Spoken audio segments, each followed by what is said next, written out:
Let's go ahead and kickstart this thing. We've got 30 people in the room. That's good. That's a quorum, I think we call that. Gotta say hi to Johnny Quest, who says it's December in eastern Iowa, and the grass is still green. Now the grass is green where I am too, but we had a couple inches of snow earlier this week, just enough to break out the snowblower.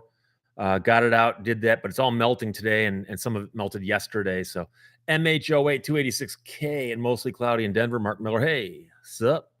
Blah, blah, blah. Which country are you in today? Today, I'm in the good old US of A, but that's subject to change without notice. Mark Miller, 56 here in the 303.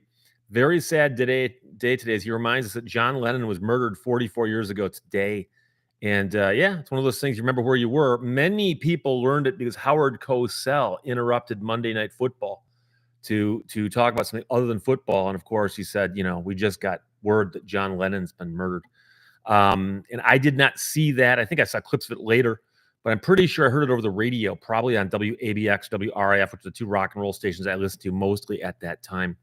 So Sig226 points out Howard Cosell mentioned it on MNF. And the Prodigal Stranger was 3 years old, so may not have the most vivid, detailed memories of it. Tiger Man, did you catch a Man U game while you were in England? No, I didn't. I didn't get out to do much other than I saw the two shows by Aussie Pink Floyd. And then I also did get to Westminster Abbey and the Tower Church, but I did not get to any other events. I didn't get to any museums, so I'll have to go back and catch up on that somewhere down the road. JP checks in. He's out in the driveway cleaning up an old Jeep, which is he's doing the Lord's work, as we like to say. But we were talking before the show started. Cyberdocs, where am I? You tell me, my friend. But like number 5, let's get this puppy started. I got 24 likes now. And David Art 1000 checking in from Pasco County, Florida. Pasco County, of course, is where the sheriff was doing that predictive policing, trying to predict when you might become a criminal and take steps to prevent that from happening, which of course violates everything we know to be right and good in this world.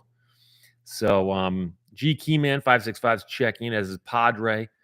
Mia's Tarot. I'm guessing that T is silent. Jaden Day, hello Steve, I hope you're doing well. Yeah, I'm doing quite well. Cyberdoc says our grass is melting here as well. Why not? 4Qs, good morning. Mr. Landfill, hi. And Mr. Fixit from Sonoya, Georgia, land of the walking dead. Irving Johnson, hello. And Stephanie House says there's snow and 25 in the center of Maine. Snow and 25. Is it falling right now in voluminous amounts? 1957 Porsche Speedster. How about those college football playoff selections? I haven't even been following that. I'm sorry. I'm still kind of in the sleeping it out from the Wolverines beating Ohio State. I don't even think the Wolverines finished the season ranked. I don't even care. They beat Ohio State. Hello from Germantown, Maryland. Welcome to the USA. BLCMD. Is it BLC Doctor, maybe? David Kingsley, what's up, Steve? Not a whole lot. You tell me. Alien EV, hi from McCall, Idaho. I believe there's a old country band called the McCalls, like the McCall family. First time ever I saw your face. Wasn't that the McCalls before Roberta Flack did it? Hobie Jackson, hello from rainy Northeast Texas. That's the only thing I can guarantee you that you'll get in every single Lehto's Law live on a Sunday is some random factoid that got jarred loose in the back of my brain and rolled to the front. David Kingsley, what's up, Steve? Oh boy, yeah, I gotta try to catch up on this. Snow tomorrow in the mile-wide city at MH08 says. BLC MD says the MD is Maryland, not doctor. So if you were Dr. Maryland, would you be MD, I'm guessing? So Kevin Thomas, I hate to pass along such sad news, but your brother in the legal world, Bruce Rivers, has lost his son, editor, and content genius, Michael Rivers. I'm not familiar with them. Midwesterner, hello from Lincoln, Missouri. Mark Miller says there's a little static from my mic. There's only so much I can do. I do the exact same thing every single week. That's the microphone I use here. It's called a Nessie Blue or a Blue Nessie. You may notice that there is an Electro Voice RE20 over here, but I don't know how to hook that up just yet because it has an XLR. Too much information, I'm sure. Duncan Campbell, hi, Steve. How is your December going? It's going pretty well considering we're 8 days into it. Yesterday was Pearl Harbor Day, of course. But we're 1 week in. We're 1 week. I went to the mall yesterday, It was a zoo. It was insane. I'm like, it's too early, isn't it? No, no, I guess not. Guitar lessons by Joe. Hey, Steve from New York. Hey, Joe with the guitar lessons.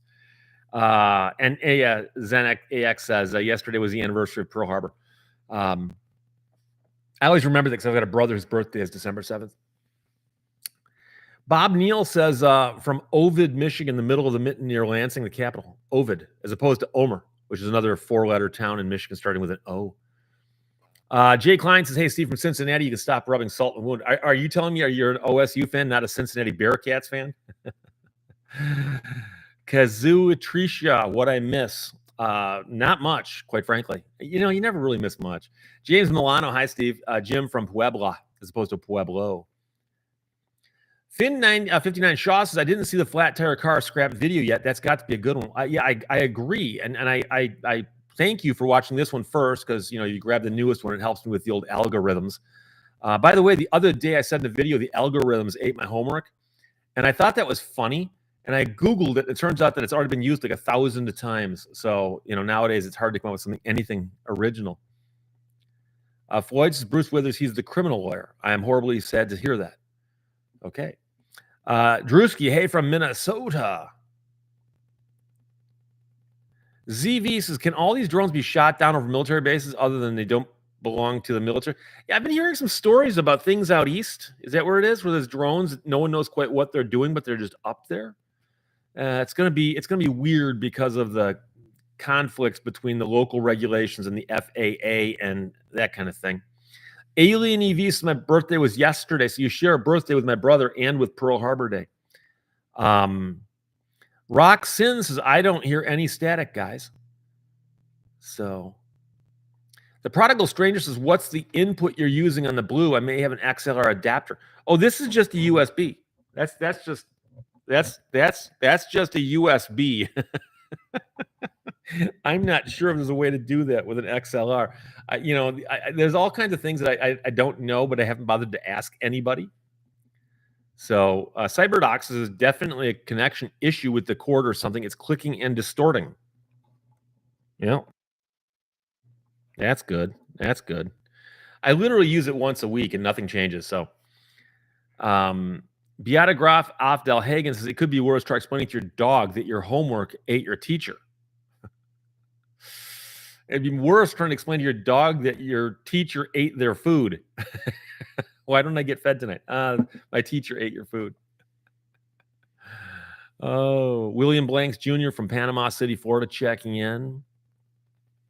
Joshua Gibson says, I think the static is from the headphones or headphone cable touching the mic. No,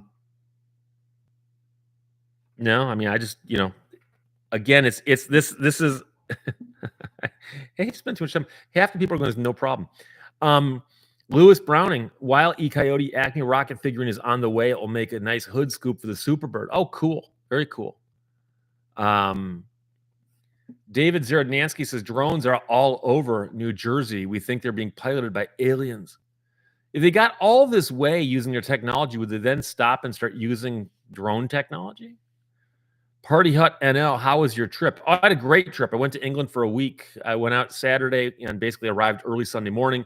Was there all the way through the next Saturday when I left and came home and saw my good friend David Fowler and his band play Aussie Pink Floyd. They played twice. I saw him in Cambridge. I saw him at Royal Albert Hall. Royal Albert Hall is one of those experiences that it just really escalated things quite a bit. They put in a great show. I've seen them obviously before that, but Melody says, sorry, my messages keep coming up gray. I mean, on screen, it looks fine to me. G Keyman says they do sell XLR to USB adapters at Walmart.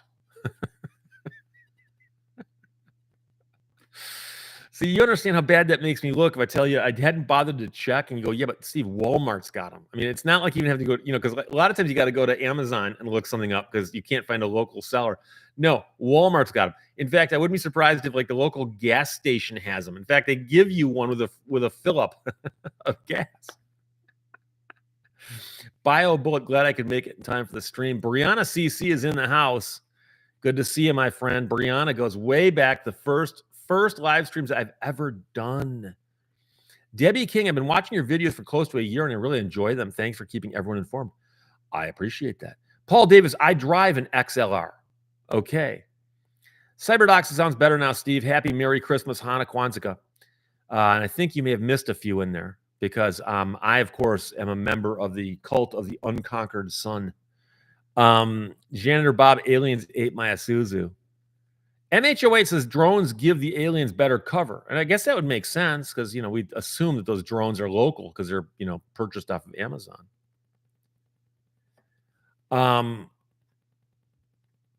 Bill Gorman says Facebook has deemed puppy pictures harmful. Facebook police removes puppy pictures. I don't pay that much attention. I understand that there's a lot of people who are upset by the censorship of whether it's YouTube, Facebook, Instagram, TikTok, although TikTok obviously doesn't censor anything. But I don't know. All I do is I go to Facebook, I upload my video links, say, hey, everybody, new video. And once every 3 or 4 days, I put up a picture of something else. In fact, today is the 1-year anniversary of when I went to see Jay Leno. I'm trying to remember which one it was. I think it was I saw him at a show here in Michigan a year ago. That memory popped up. I might repost that later on today. Go, oh my gosh, it's been a year already. So, Devin Bowen checking in from the Pacific Northwest. Bill McMahon from New Brighton, Minnesota. Michigan's got a Brighton, but it's not new. It's just run of the mill. Prodigal Stranger says Amazon has the XLR to USB adapters as well. Okay. Cyberdoc, where in the world is Johnny Knoxville? I'll have to check. I communicate with him quite a bit. Now, Heather, the Canadian robot lady, will not be here today again. She's got a couple things that she's taking care of, and she said she'll explain it all when she gets back. So we'll talk about that at the time. Matt Orr says Crutchfield is a great source for audio gear. Yeah, I like Crutchfield a lot. In fact, I bought stereos from them.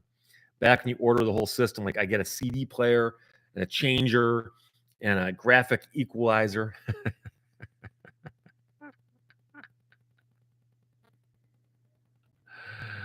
Oh. Aaron Freeman says, what is this cult worshiping Sol Invictus? The cult of the unconquered sun, my friend. Go back and look it up. There's a lot of interesting parallels between the cult of the unconquered sun and some of the holidays that many of you are familiar with. Because, of course, the high holy time for the cult of the unconquered sun is the winter solstice, which is, of course, towards the end of December, which ironically is near Christmas. Imagine that. Not a Band account says, have you mailed out your Christmas gifts yet? Dude, I haven't begun shopping yet. I am one of those people. I will be out probably on the 23rd. I'll go, hey, it's a Monday. It's not Christmas Eve. I'm sure I can shop. So I will probably do my shopping on the 23rd. I get prepared so I can go in and get out quickly. I don't do a lot of lollygaggling or dawdling around in the stores. I get everything set in my head, and then I, like a laser focused, like SEAL Team 6 strike. I go in, I get it, I get out. I go in, and that's my shopping. My YouTube says, good morning, Steve, from Romeo, Michigan, home of Kid Rock. I just added that. I'm considering buying a 2019 Model X with a lemon buyback title. Is this a bad idea or safe due to the warranty?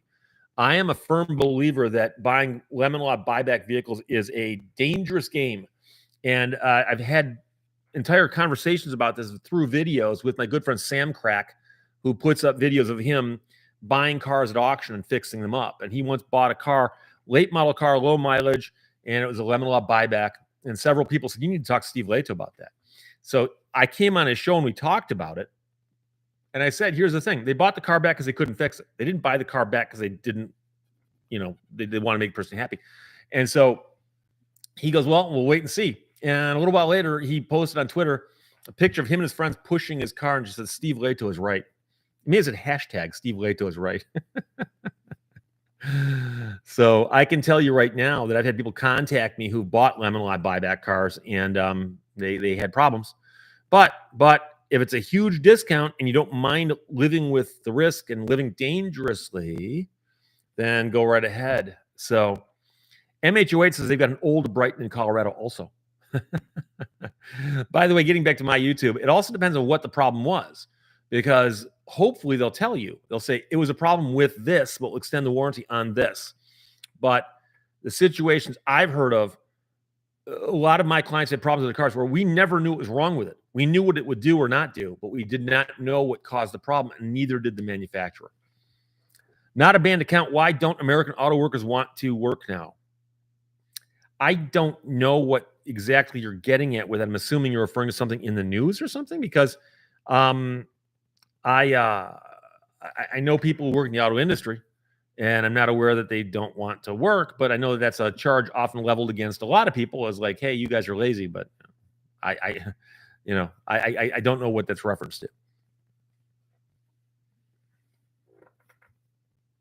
G Keyman says they have multiple choices of USB ends, whether C or old PC. Yeah, and so this cord I've got here is the old, the computer plugs in this way, and I think this end is a C, and it's kind of like what you charge your phone with. One of these. I'll get that on camera right there. Yeah. So, which yes, I'm charging my phone over here. I'm multitasking. Oh, Manuel Guerra says, Steve, I found your channel 6 years ago. Maybe you had about 80,000 followers, and I found your channel because of your Jay interview on his channel about the jet car, the turbine car. Oh, thank you. Very cool. Yeah, I've known people who were around for quite some time, and obviously 80,000 is a huge number. I think I crossed 560 last night though. But Valerie Ann hates slow mode.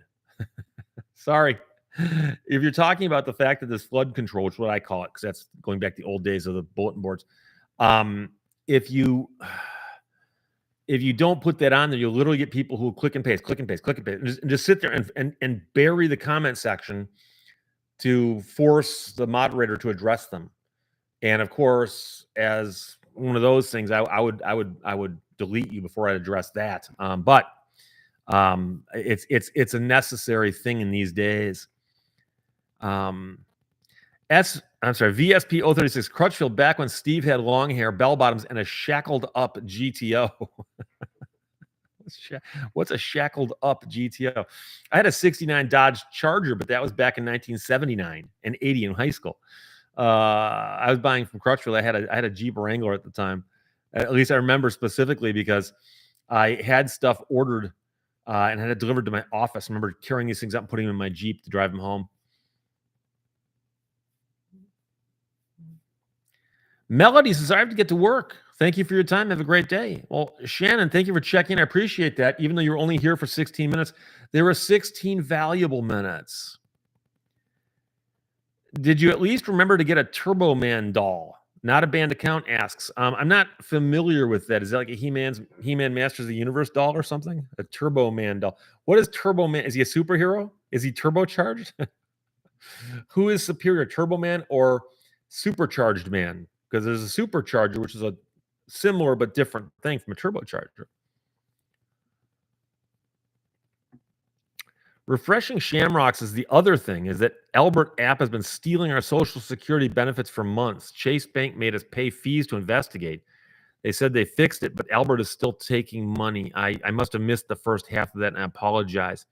I'm always leery about any app or program or system that can just take money out of your account. I mean, I've had very, very good offers. They say, if you put this on auto pay, we'll give you a big discount. And I'm like, no, I don't like the idea about somebody just automatically taking money from my account. I just don't like that. So Joe Bonchi says, sorry, I'm late. I had a flat. I hope you left it where you got the flat to see if it's still there tomorrow. G Keyman says, is that a baseball bat standing behind your other chair? And that right there is a Louisville Slugger. I've pulled it on a camera before. Somebody sent that into me. It says Lehto's Law and Steve Lehto on the autograph portion of it. STP World, are you aware of many streaming apps have been removed from the app and Google stores? No, I don't follow that. I don't have a lot of apps on my phone either. In fact, I hate adding apps. I added an app. I added the Delta app when I flew to London. I'll probably remove it now because why have it there? But I'm not. Yeah, I've not heard that though. So the prodigal stranger says Festivus is the holiday for the rest of us. I give all my friends and family donations that are named to the Human Fund. Yeah, and of course there are entire websites devoted to that now. You can actually order an aluminum pole, a Festivus pole. Oh boy. Blah blah blah. Mr. Fixer is not static. It is a loose wire crack. I'll take it from me. I'm an expert pro tip. So you're saying that either my really expensive headphones, and these are expensive by the way, has a cracked wire in it, or are you saying that the cable to my microphone has got a crack in it, or we don't know? But Roxanne says she loves the slow mode because I can read the comments. He's referring to me as Steve. Yeah, there you go. I appreciate that. Bill Gorman, I like the magnetic charging connections. Nothing to break. P.S. Slow mode makes the text gray. I I've never heard that before. I know I've been to places before that had slow mo turned on. I didn't see everything in gray, but my YouTube says the problem was noise from the front drive unit. Oh, you mean you mean on the car? I thought you were talking about the microphone, but the front drive unit. I didn't know this thing had a drive unit. Noise from the front drive unit. Did they claim they fixed it? And the question is, have you test driven it? And does the front drive unit make noise? That's the kind of thing where I would go talk to somebody who knows those cars and ask them, is noise from the front drive unit something that they can go away and have it come back? Or is it something they fixed? And you might want to see if they fixed anything. But these are hard things to get at. I don't know. So it's difficult. Mark Miller, my HOA charges a convenience fee to pay monthly dues. Anything can be done about that? Probably. I suspect the rules probably allow them to do that. But if the HOA members got together and voted on changing the bylaws, they could probably do it that way. But the problem is that HOAs do what they do, and they almost always act like they are impervious to laws, etc. So Pete Nicolich says, "Hey, Steve, the audio is fine."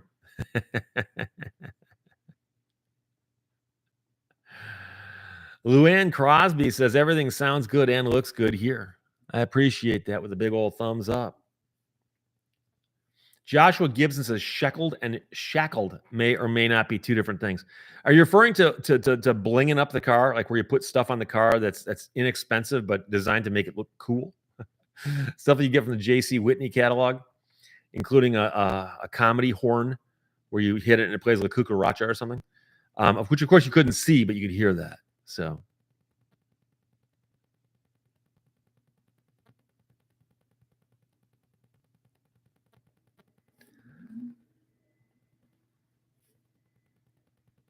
Jason Brindamauer says that mic crackle doesn't correspond with movement. I've been trying to pay attention, but I've got nothing other than a USB issue on the CPU. Well, I can tell you right now that I'm not touching anything except this right here where it's touching my shirt. And I'm not moving a whole lot. And there is a USB cable from the mic to the computer, and that has not been touched in 5 minutes. But the weird part is that I'm getting absolutely nothing here. Zero here. So I don't know. I've had people tell me all kinds of things. Like, Steve, your last video was in black and white. Why is that? And it's like, really? How come nobody else noticed that? So Cyberdoc says, do not disparage the J.C. Whitney catalog. It's blasphemous. It's like a Johnson Smith catalog. Remember those novelty catalogs in the back of comic books where you could buy things like X-ray specs and sea monkeys? The J.C. Whitney catalog was that, but like for people who owned cars. Oh boy. Devin bounces. We had a car with a noise that only the customer could hear, and Toyota bought it back anyway. That's more like a goodwill issue. But I can tell you right now that I've had clients come to my office say, Steve, I brought my vehicle in 4 times for repairs and they can't fix it. And I say, okay. And I look at repair orders and it goes NPF, no problem found, meaning that the dealership will not confirm there's anything there. And I've actually said, can I go for a ride in the car? And I want you to point it out to me. And I've had a client going, see right there, right? And I can't hear it. And I'm sorry, I can't hear it either. If I can't hear it, a judge can't hear it, a jury can't hear it. And so it's got to be something that is objectively observable or measurable. So it's very, very unusual, but just a noise a car makes is a real tricky area. The bulk of my cases are car won't start, battery goes dead, engine blows up, transmission scatters, serious, serious things. It's not, oh, I don't like the way the stereo sounds on Thursdays. So meanwhile, from the other viewpoint, GPN says there is no crackling of any kind. Toe Twacker says only thing I'm hearing is noise at the end of each S. I think it's sibilance. Lucifer Sadiablo says the Sears catalog was better. On the old days, remember the Sears catalog was the big old thick one? I'm not talking about the Christmas wish book. I'm just talking about the Sears catalog back in the day where it was as thick as a phone book. And of course, that's back when we had phone books. If you don't know what those are, we're already lost. Pete Nikolach says there's no problem on your audio, Steve. I'd suggest the person complaining checks all his wiring out. I am running through studio monitors here, turned up a bit. So, and Fat Blues is 5x5. And Brianna CC just retracted another message. And Brianna, I'm really sorry. I'm not skipping over you, but I've now seen you retract like 5 or 6 messages. And I was just about to read your message. There's another message retracted there. Another message retracted there. And so, I mean, if you didn't want me to read the message, that's fine. But now I'm starting to get paranoid. Jay Klein, remember the service merchandise catalog? Remember going into the store and filling out the little piece of paper on the clipboard and then the thing came out of the conveyor belt? Paul Davis, remember extended shackles to raise the back of old cars? Yeah, people used to jack their cars up because they thought it made them look cool. And it's something I never got. Now, don't get me wrong. I've seen take a 1970 Chevelle and just bump it up a bit, but at both ends, not just the back, because the back, I never liked that raked look unless there's a reason for it. Now, funny cars, they often do that for a couple of reasons, but on a street car, you don't need that. But I remember, and also traction bars or ladder bars that guys would put underneath their cars and paint different colors so you'd see them. And you pull up behind a car, and the guy's got like a 1971 Nova with bright yellow traction bars on it. It's got like a 6-cylinder engine in it. You know, thing couldn't get out of its own way. Brianna CC says, "Don't be paranoid, my friend." Okay. I'm just making sure that you are feeling welcome. I want to be inviting here. I want to make sure that you understand you're part of not just the conversation, but the family here.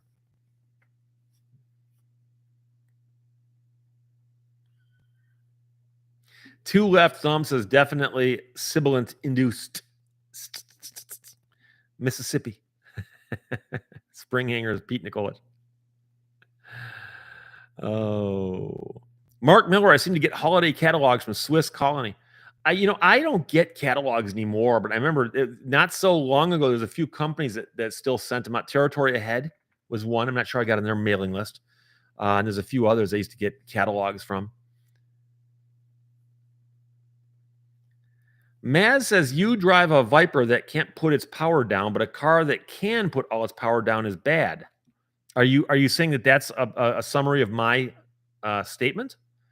Because I can put my power down on my Viper all day long. You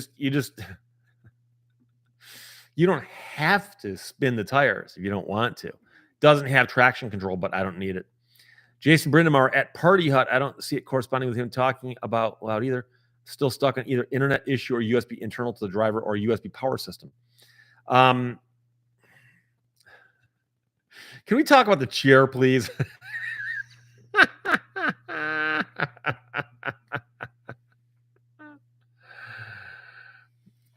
Curiel says maybe my comment disappeared. Shure microphone with free Audacity Live software using low pass filter and EQ will stop the crackling. Well, I mean, I'm assuming if there's something wrong with this wiring, if I took the Shure microphone that's over here and plugged it in with new wires, it wouldn't do it. But this is a good microphone. These are good. I like these microphones. So I mean, if there's something crackling, it's a connection someplace. But like I said, it's loud and clear in my ears, and a bunch of people are saying it's good for them too. Offensively Normal says, if it wasn't for you, Steve, I wouldn't have anyone to talk with. Oh.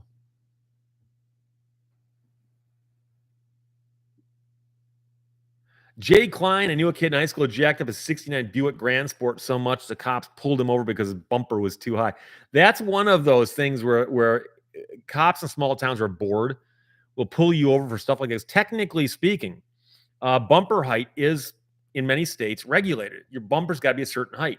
So number one, you can't just remove the bumper from your car if it came from the factory with one. But number two, you can't jack the car so high because otherwise what happens is that, it's the old "you can't stop, smile as you go under" thing. They want the bumpers to be kind of effective on some level. And so police officers see some kid wants to hassle him. Hey, dude, your car's jacked up too high. Can break out the old yardstick and go, your bumper's too far off the ground, or give you an equipment ticket for that. You may have to lower the car a bit to get the bumper back down towards earth. The Hamburglar, rest in peace, Sky Mall magazine. I don't think I've seen a Sky Mall in a while. I've only flown once this year, or was it twice? I've flown like 4 times in the last 2 or 3 years. Haven't seen a Sky Mall in a while. And of course, the weird thing about Sky Mall is it's everything from it'll show you like a thing you put your feet in, it massages your feet, and the next page it's like an expensive professional dating service or something. It's like, okay. Oh. Toa Twalker says, to be fair, my phone will break the internal components before breaking the screen when dropped. The funny thing is, I actually had my phone with me in England and I dropped it. And I cracked the case that it was in. But I get these really, really high impact plastic cases that are really, really in this. I've dropped my phone dozens of times. And the only time it hurts anything is you drop it right on the corner. And then it'll break the case. But of course, I don't mind breaking the case if it doesn't break the phone because the cases aren't that expensive. So Irving Johnson says it could be the chair. Could be the chair. Grubby old patriot watching in Detroit today. It's like a heat wave here. Yeah, I got 45 degrees, and I'm in southeastern Michigan too. Two Left Thumb says it's not so much a crackle as a dropout after high frequencies, which is bearable.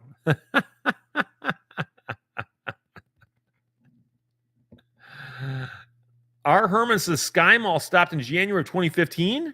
Really? Maybe I'm thinking about those in-flight magazines where it appears that a lot of the same editorial content kind of wound up.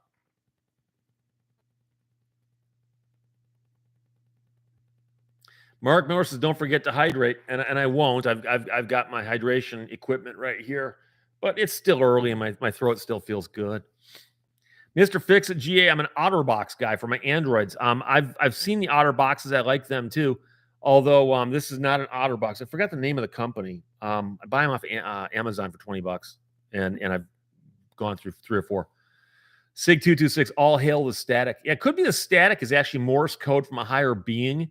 If somebody who knows Morse code could sit down and transcribe it for an hour and a half and see what it says, if anything.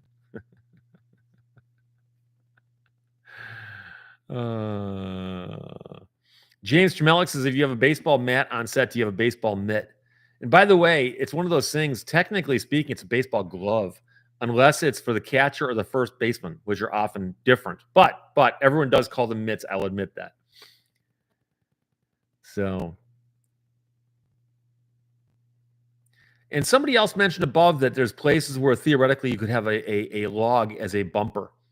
I'm not sure about that, but I wouldn't be surprised. There's places where, if you were rebuilding a car, a log would be easier to get your hands on than a big old chunk of chrome, although they have to use chrome on bumpers in a while.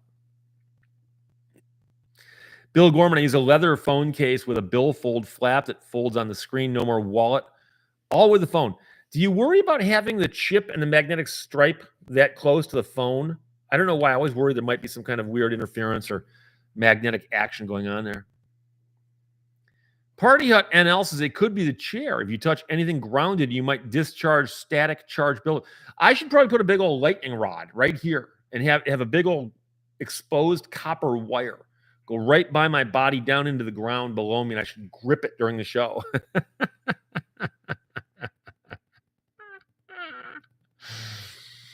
Lou Savara Sadiablo says it's EMF from ghosts in your house, like ghosts in the machine.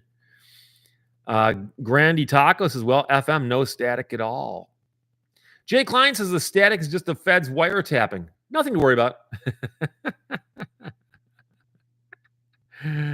182Q KFTW says you have to play the static messages backwards, preferably after some libations. I'm assuming that's what you meant by that. Rose Winter said the Flintstones had log bumpers on their car. Yeah, they did. And they also had big stone steamroller wheels, which I don't think would have rolled that easily. James Milano says use a turbo encabulator to fix the sound problem. The problem, of course, is the turbo encabulator itself can make noise. Jason Brindamar says you need a Faraday cage.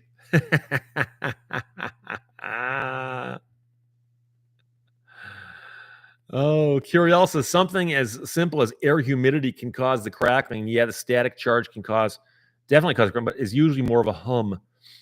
My house and my studio and every place I exist is dry. I do what I can to keep the air dry. Okay. Bill Gorman says my credit cards are fine next to the phone. Okay. It's a paranoid thing. I've never heard anybody say that it would do that, but I'm always worried because I know there's a magnetic strip on the card, and I'm always worried about I know there's electrons running around inside the phone, right? So, Luann Crosby says, love the Institute for Justice. So glad you support them and get their name out there. Yes, absolutely. They did another great story this past week. I did a video on, and I urge you to consider visiting and just bookmark their website, if nothing else. Watch the work they do, though. And it's amazing. And I've had people ask me, they say, Steve, what's the difference between them and the ACLU? And this is the sound effect of me pouring some Gatorade. And yep. Oh, no, I didn't. I thought I spilled some. I didn't. Okay. Oh, boy. Show is getting out of control. Wow. Did not spill any. I've had several people ask me, what's the difference between what the IJ does and what the ACLU did or does? And they seem to have different focuses. I think if you look at their mission statements, they both say that they look out for people's constitutional rights. But I seem to recall the ACLU spending a lot of time on simply free speech. There's nothing wrong with that, but that seems to be what they do. Whereas the Institute picks up stories about property rights and Fourth Amendment and civil asset forfeiture and qualified immunity. And it seems they do a much broader spectrum of stuff, and they do such a good job with it that I encourage you to check out their work, and if you can, support them. Lime Slice, odds on whether Ohio fixes qualified immunity for all. It's hard to say. I think if they get the word out on it, it'll get passed. But then, of course, there'll be all kinds of fights about it. And I got some pushback on it because I had some people say, Steve, does this mean that if I'm a teacher and a student thinks that I've somehow violated their rights, that I can get sued now? Well, you could have gotten sued before also. And instead of being thrown on a qualified immunity, it would get thrown on being a frivolous case. Because the guy said, what is a frivolous case? And so, if you say on the one hand to protect teachers, we're going to protect the cops, or on the other hand, we're going to let you sue the cops, but some teachers will get sued. Quite frankly, looking at the abuses I've seen with the cops, I think you know which way to go on that one. But hot idea suggests a flux capacitor. Nicholas Baccio says, I recently broke a mirror and my family lawyer says he can get the 7 years bad luck reduced to 2. And yeah, that's a variation on a joke. That's one version of it. Another version is the guy who was the mass murderer got sentenced to 19 life sentences, but his jury talked him down to 12. Oh, John Doe is checking in from Toledo, not far from Michigan. In fact, at one point in time, Toledo was in Michigan. Jay Klein, who would have thought that static would be such an interesting topic? Daniel Kester. Hey, Daniel, my good friend, checking in from Central California. Didn't notice you've got a new thumbnail there. That would have tipped me off. Thank you. Tim Nossum points out that there is a problem with the physics of the opening sequence on the Flintstones. because a diminutive waitress carries a tray of ribs out to the car somehow by herself and places them on the window hanger, and the whole car flips over, implying that that little waitress has somehow more ability to hold that weight in such a way than the car does, as noted previously, when it has two big steamroller sized rock wheels for the front and back. So there you go. James Clemens, you should do a podcast with the Institute for Justice. I did one already with them a little while back. They actually, God bless them, they actually do an old school audio only podcast. At least they used to, and I was on it one time. GPN says he's translated the Morse code. Dropouts all spell out forum non-convenience. Mark Miller says, I tried to explain the Institute for Justice case for the guy buying industrial equipment at $300,000 in cash on him. My coworkers all sided with the government. But the thing is, people, they jumped and they go, well, why is he carrying all the cash? Sounds to me like he's up to no good. And you have to understand, it's not just big amounts of cash, it's small amounts of cash. But keep in mind that the police didn't have to prove he was doing anything wrong with the money. He had to prove he was doing something right with it. And that's backwards. And anybody who understands the actual, I don't know, burden of proof thing should recognize it as being backwards. So Daniel Kester says, I'm in Citrus Heights, California. Jason Brindamar says the flux capacitor is still on AutoZone. If you order it, though, will they say it's in like back order, or will they ship you something? Siffer says he's hearing static when I overdrive the mic. Problem is I haven't got a VU meter.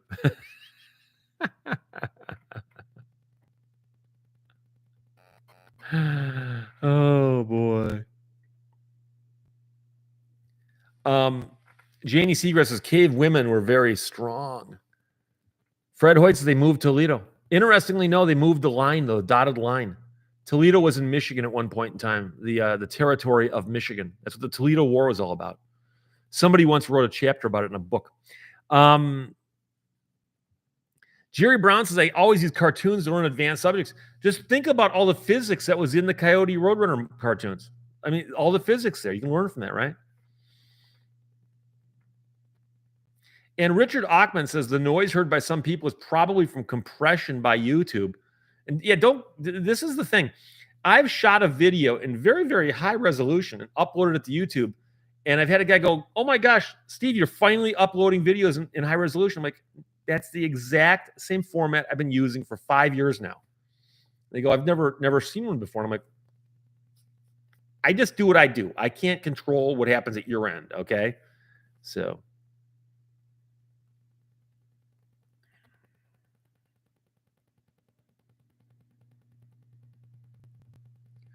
MHOH says on Google Maps, you used to be able to get driving in directions to Honolulu.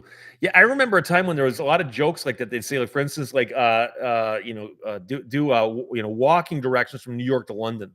And it would actually say, like, walk into the ocean and walk for, however long you can walk there. And you're right. They unfortunately, jokes don't translate well if people, stupidly do something. So. Oh, Janie Seagrass, my funny comment about log bumpers has created a funny subsection in the comments.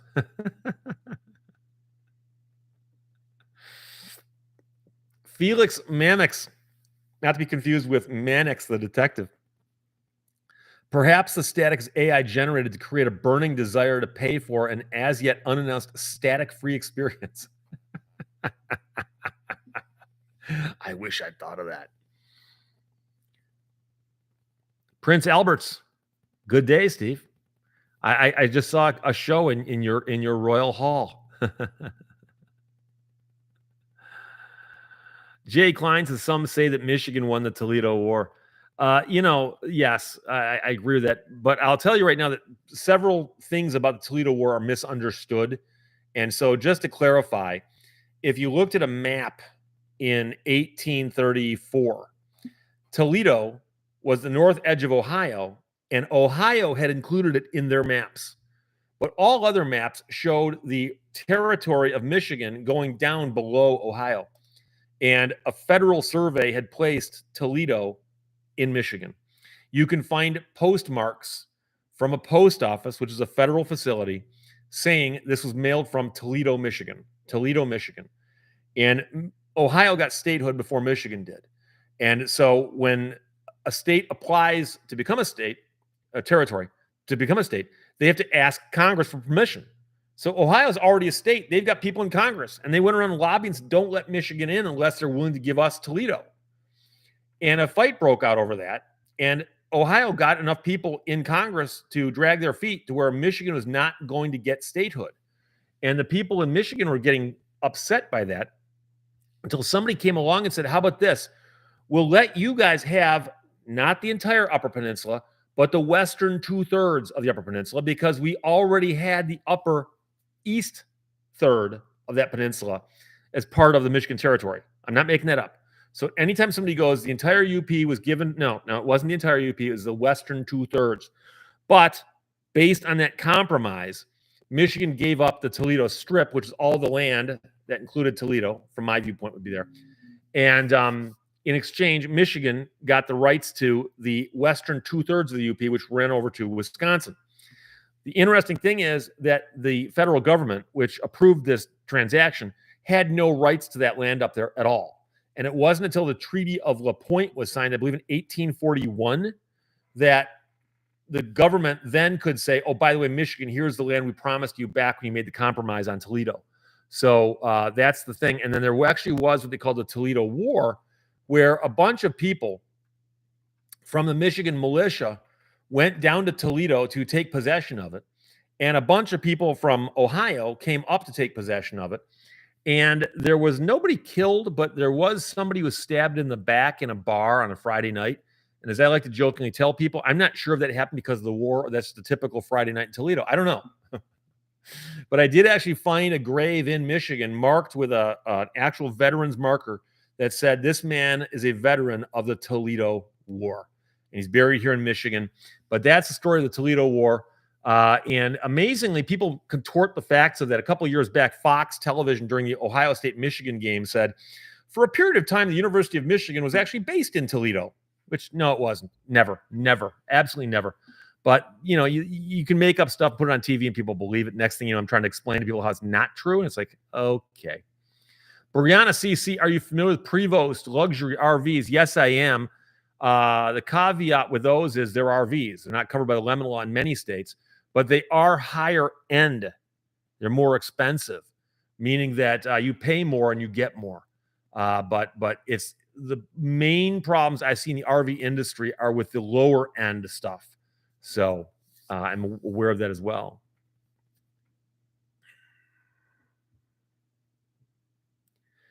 Mrs. Teresa, 1999, says, last week in July, each year, Geneva, New York has a cruising net where people can visit and see all antique cars. It'd be great to have you come visit and get to meet you.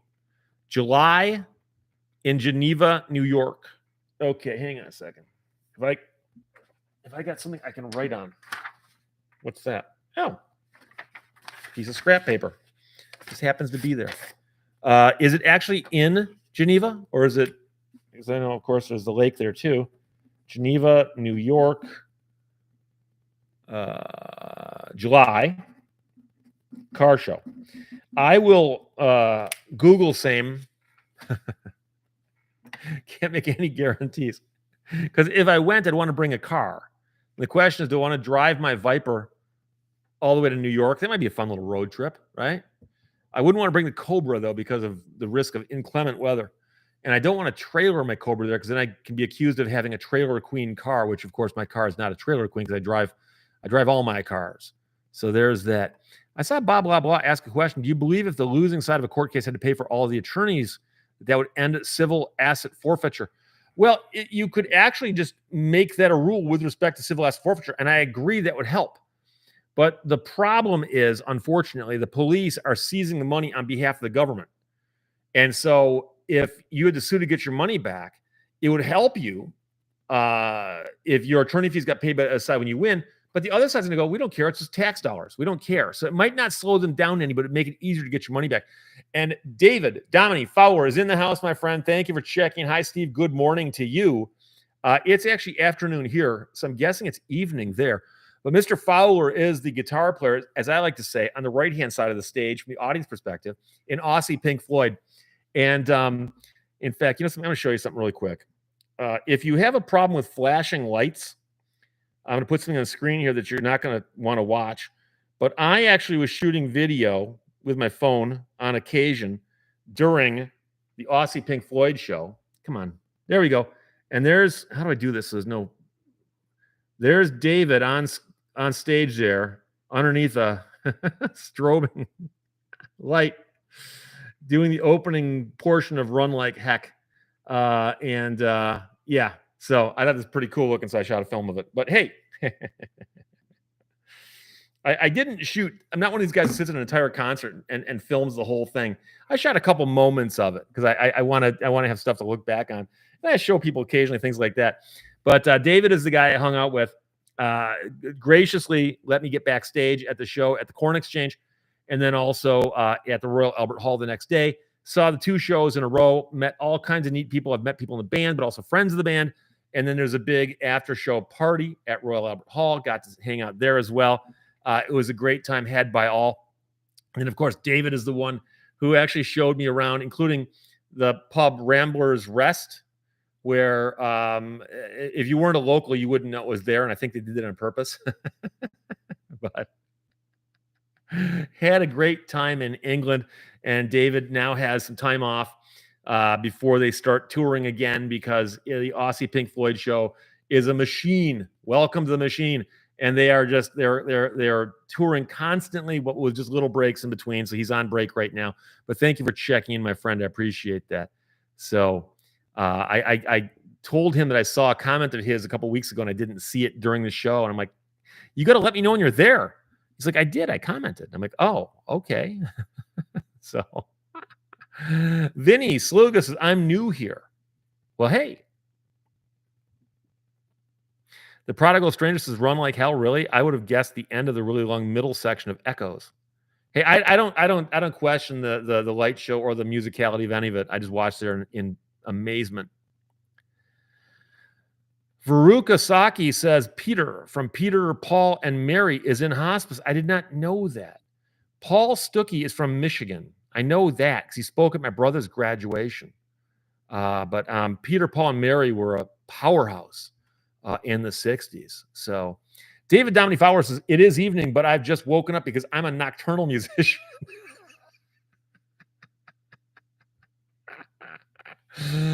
I think most good musicians are nocturnal.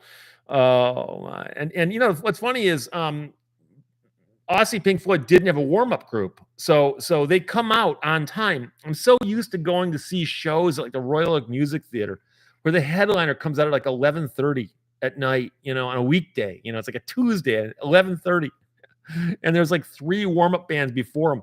And I'm not going to say who, but I went and saw a show this past summer where the warm-up band was a guy who came out with a ghetto blaster, one of those big stereos, and put it on stage and hit play. And I think it played, I forgot what instrument. And then he was beating on a snare drum and singing. And it was the most out of tune thing. If he'd been on the Gong Show, he would have gotten gonged. It was that bad. I'm like, I paid money to get in here, dude. Don't insult me. So,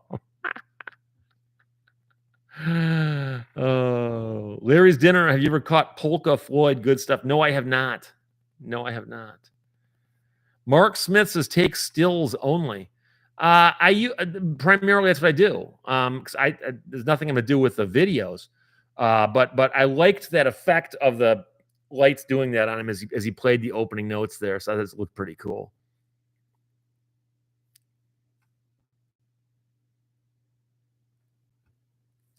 Mark Smith says Weird Al fan. And Weird Al is touring next year with Puddle's Pity Party, the clown. And I'm an Al fan, but not that big of a Weird Al fan. But I've seen Puddle's, and his show is amazing. I'm glad he's getting out. He'll be getting out in front of much, much larger audiences. So,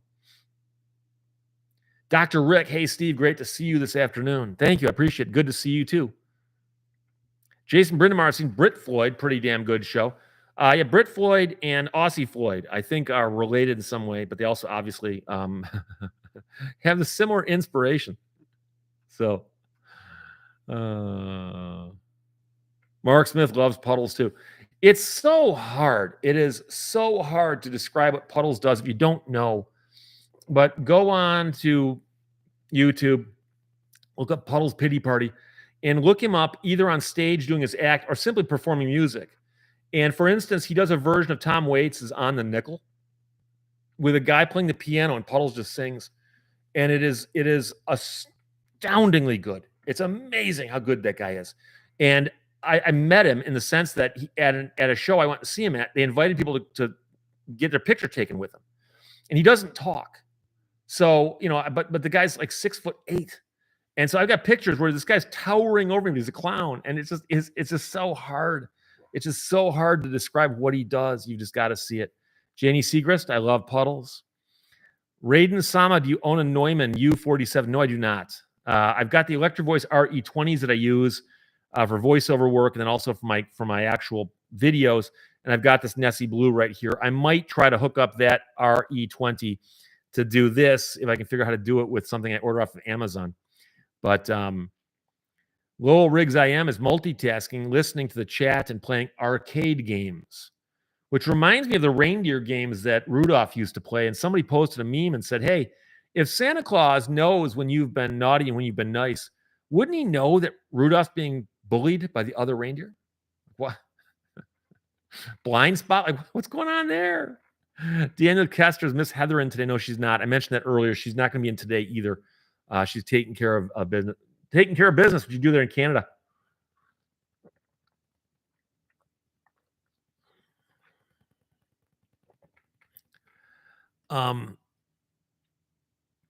Carl's Corner, afternoon, Steve. Afternoon, Carl's Corner. Two left thumbs. I used to toy with the idea of going to a bootleg Beatles gig, recording it, and then releasing a bootleg tape. Here's the thing. I knew a guy back in the mid 80s who would go to shows in Detroit wearing a really, really good tape recorder. It recorded on cassette, but he got a stereo microphone for it. And he'd clip it to his jacket and he'd hide the recorder in there and he'd go find the best spot in the venue and stand there and record the entire show. And he'd make copies of it. Him and all his friends would trade these tapes. And I heard tapes they made, they were very, very good. And I remember I ran into him at a show one day and I forgot about that. And I go walking over, hey, how's it going, man? He's like pointing his microphone. He doesn't want me to ruin his tape.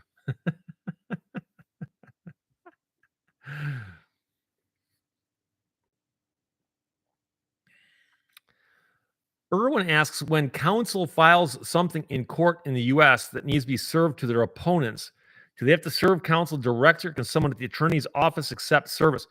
It's going to depend on the state, I'm sure. But generally speaking, you can usually serve the office or you can serve by mailing it to them if that attorney has filed an appearance. So if I file an appearance on a case and I'm Steve Lehto on behalf of the plaintiff and I sue a bunch of defendants, the defendants or their attorneys can serve me by simply mailing it to me. It doesn't even have to be certified. They can just mail it to me and I'm presumed to be served. So it depends on whether you're serving an attorney for a party who's appeared or not. But I'm here to tell you that 99 times out of 100, attorneys won't dodge service. We don't, because it makes us look bad. You don't want another attorney going to court and say, Your Honor, we're trying to serve this guy and he won't accept service. You don't want that to happen. So the prodigal stranger says, I'll send you the XLR to USB if you'll send me a signed copy of your Preston Tucker book. Hold on. We're watching Let's Make a Deal right now. I'm just trying to see if I got a copy of it. Yes. Send me an email and confirm that you are who you are, because I wouldn't know otherwise. But send me an email at there, and we'll work it out. Assuming you're in North America. Mailing that book to like Australia, it's like a house payment.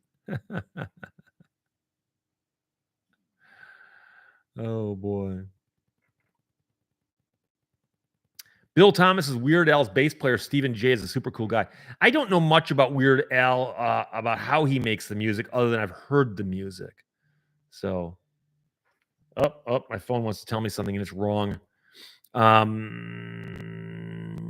Andy, why do judges look at pro se litigants very disrespectfully? Doesn't that violate one of the canons of code of judicial conduct? That's a question the way you phrased it. Why do judges do this? That judges don't do that. That is, I've seen pro se litigants where judges bent over backwards to accommodate them. So it really depends, and don't base what you're believing to be true on stuff you've seen on YouTube, for instance, because that is not a good cross section. One story I've never told in a video ever, I don't think, is that before I went to law school, while I was still an undergraduate, I was involved in litigation. Somebody sued me and went into court without an attorney. And the judge bent over backwards to accommodate me, despite I not knowing anything about the law. And I've seen it before. So if you actually see a judge treating a pro se litigant disrespectfully, if it's on the record, you could report them to the judicial conduct people. And but like I said, I've seen judges treat lawyers badly. But then again, I don't know how many judges there are in America if you count federal judges, state judges, magistrates, and all the different levels that you'd have. So Grande Taco says, you helped in a bootleg? No, I just disrupted the guy. Walked around and said hello to the guy, and the guy started waving me away. Although I guess if I waved away without ruining his bootleg on purpose, but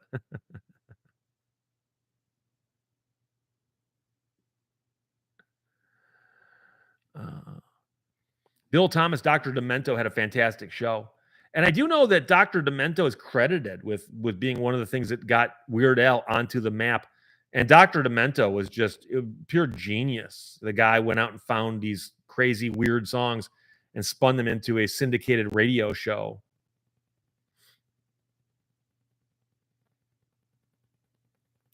Grubby Old Patriot, have you seen the pro se cases with Lane, Myers, and Tucson? No, I have not. Conspicuous consumer, is family court real court with no appeal or jury? I'm not sure what you're referring to there. Family court is real court. In Michigan, it's a division within circuit court. And you don't get juries on everything. And nowadays, more and more, there's things that are judge decided. But I've seen all kinds of appeals taken from divorce court or family court. It happens all the time. So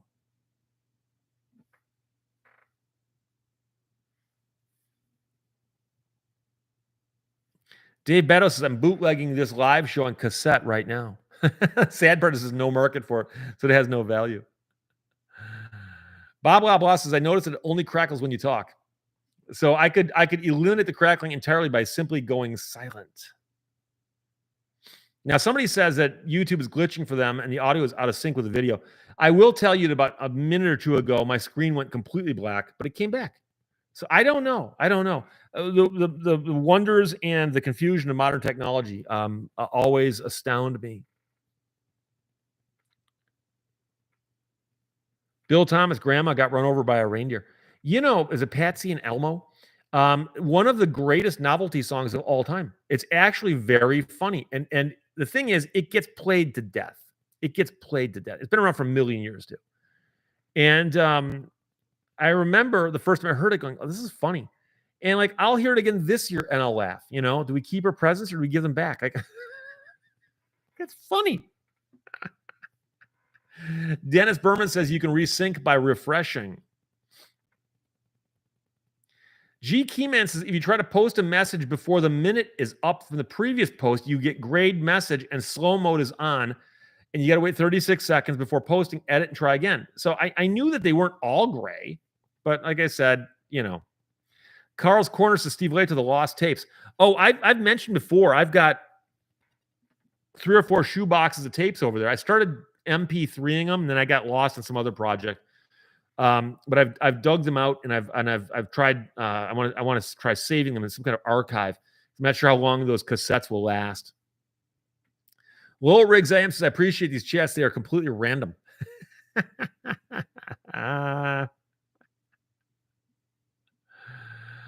Mitch Lovin, which could be like McLovin from that movie. Can you do an interlocutory appeal for competency order? Corrupt judge, alleged victim is a city manager. An order was made at second court date when witness statement missing from discovery.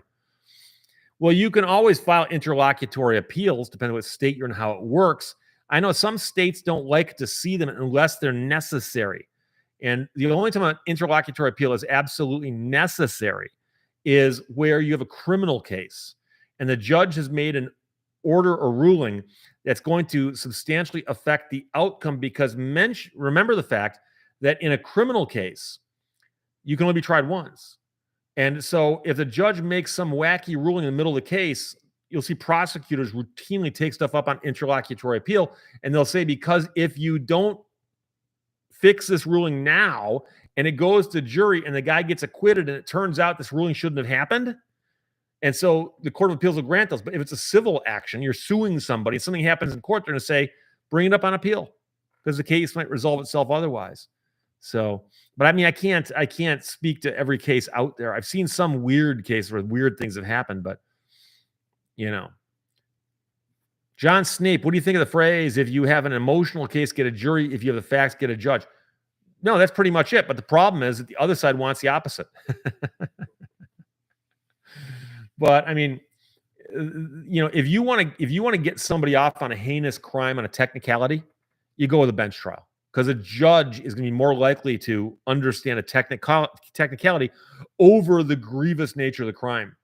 But on the other hand, if you've got a sympathetic plaintiff in a personal injury case where, you're going to be asking the jury for, billions of dollars, you want a jury, because juries are more likely to throw money at a plaintiff than a judge is. Pete Nikolich going to clear off, Steve. Still recovering from a rough something or other last Monday. Bit rough. Okay, appreciate that. Thank you for checking in. G. Keyman says the only person who sees that warning will be the sender, that thing will be grayed out. Okay.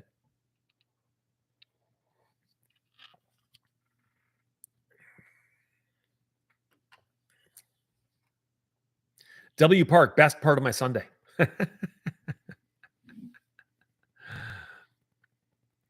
Janie Segrist, my grandkids just found out about my grandma got run over by a reindeer. It's going to be a long 3 weekends. Oh, worse when they find out about like the dogs barking jingle bells. I mean, there's a few really bad songs. And of course, anything Mariah Carey touches. But, another story altogether. VSP036, what are your thoughts on local government doing business direct competition with private enterprises? It depends on the example, but the one I can think of is where prisons will do something where they make the workers available for a business. They make the prisoners available as workers for like 37 cents an hour. So some local business can hire prisoners at 37 cents an hour, and you got to pay, minimum wage. I don't think that's right. I do not think that's right. Now, I know people say, but Steve, maybe these prisoners are going to learn a skill. Okay, teach them a skill. But don't have, what are you teaching them now? Capitalism? Cutthroat capitalism.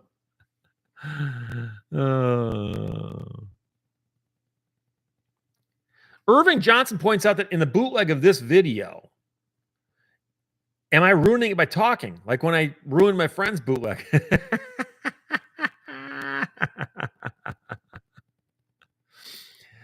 Oh boy. And it stalled on me, which means I got to get ahead. Now I'm way up ahead. Have you seen Nissan may have to file bankruptcy? David Anderson. Yes, that was surprising. Nissan used to be a powerhouse, and I don't know. I didn't read into the deep dives trying to explain it. So I don't quite understand, but apparently Nissan is having issues financially to the point where they could go under. And I'm not sure how that process works for a company in Japan. I know Japan's got a fairly modern economy, but bankruptcy laws work very differently in different countries. I recently read a book on the takeover of Twitter that took place a couple years ago, and they're pointing out how in some countries you can't just shut your business down, fire everybody, and declare bankruptcy like you can in America. So you got to have some people on your staff who understand how the laws work in other countries. So I'm not sure what will happen, or if they can get bailed out by somebody, presumably the Japanese government, or maybe they can merge with somebody like Chrysler. I think Chrysler's merged with everybody else by now, haven't they? Rhine Labs, KTM is bankrupt also. That's a motorcycle manufacturer, right? Yeah, I don't know much about them. I knew a guy who had one, and he liked it. But my understanding is they're a fairly low-volume motorcycle manufacturer, but they had a great reputation. So I don't know enough about what would cause somebody like that to go bankrupt. Not quite sure. Valerie Ann, barking dogs was horrid.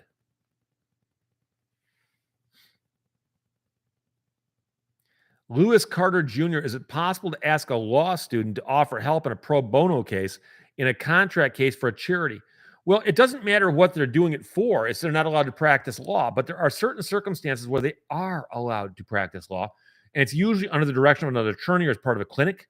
So, like, I knew that the University of Detroit Mercy, where I taught law school for 10 years, had a clinic that they ran. They called it a clinic right down the street from the law school. And if you lived in the neighborhood or anywhere nearby, you could go in there and get free legal help. And you'd meet with a law student, second, third year law student, as well as an attorney. And they would try to advise you and figure out if they could do something for you or not. So it's doable, but if you find a law student and say, hey, can you help me? They got to be real careful not to be giving any legal advice. The same reason that you couldn't find a medical student to go, hey, can you operate on me?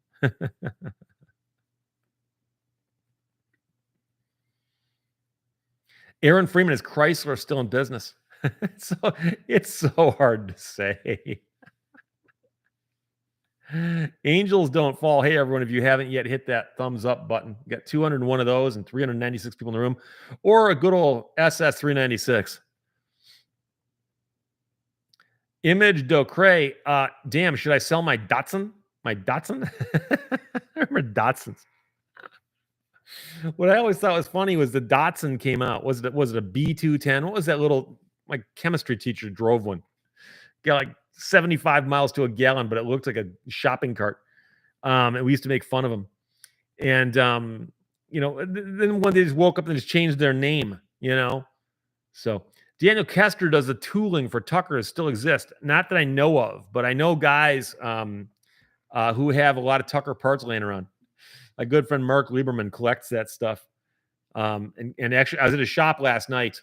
He had a little shindig there, and he had a couple Tuckers on display. It's always good to see those things.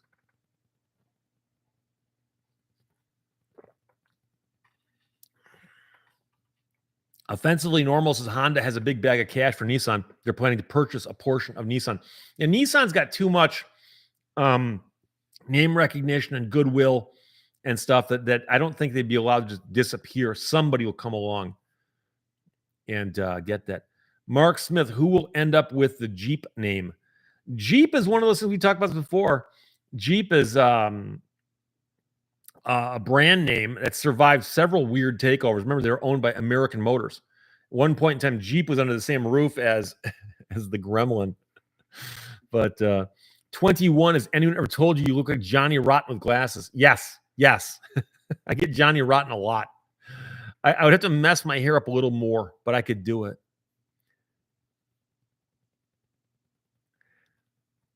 Anthony Cook, why did you quit teaching?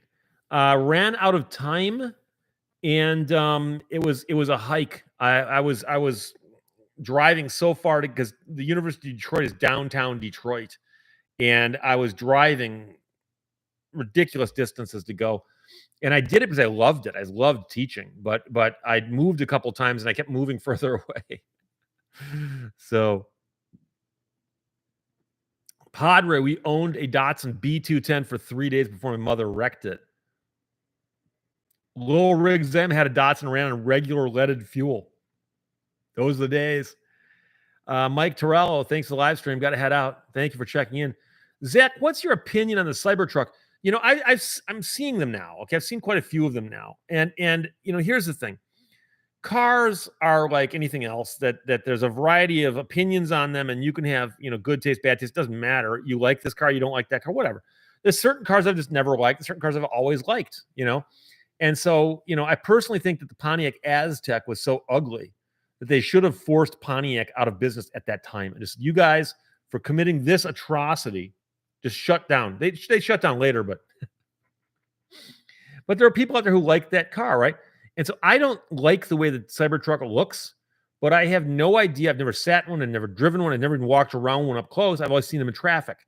I just don't care for the way they look. They look too elementary to me. It looks to me like somebody literally took a ruler out, just drew some lines on a paper and said, there you go, make a truck. But there are people out there who think that's cool, and if you do, that's great. And so, people's tastes change. I wouldn't own one. I certainly wouldn't buy one. But if somebody had one, said, Steve, you want to take it for a drive or go for a ride? I would go, mainly just to see, what it's like. But, what are you going to do? Stellantis CEO unexpectedly resigned. We need you to get in there and get Jeep, Dodge, and Chrysler back on track. And what about Plymouth? Can we revive Plymouth while we're at it? I've said before I would never want to be a judge, but I wouldn't mind being a CEO of a major car company if anybody can make that happen. Padre says, the Aztec was ugly. The British said it was. Did the British say it was? Did like the House of Lords issue a proclamation? Knock, knock, 1975. I agree about the Aztec. I read an interview with people on that team, and one of them said, well, people either love it or they hate it. Yes, but I'd like to see the ratio. For every one person who loves it, there's a million who hate it, and another million who haven't seen it yet, but will hate it when they see it. Oh boy. Paul from EP says the grill on the last DeSoto was unfortunate. I can't conjure that up in my mind. I'm not familiar with it. David Persons, one of the best cars I ever owned was my Saab Sonnet. It got great mileage and flew. I was in a Saab dealership years ago, probably getting a car bought back for a client. And there's a picture of a Saab jet, banking by the camera, and hit a bumper sticker because my other Saab is a car.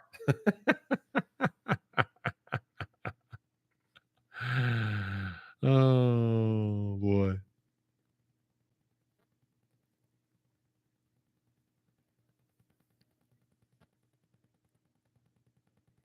Derek Sars says, so Steve, what's your favorite industrial band? Front 242, Skinny Puppy. No, that's going to cause me to get a mental blank now. I just saw Frontline Assembly. They warmed up for Gary Newman and Ministry earlier this year, and I saw them.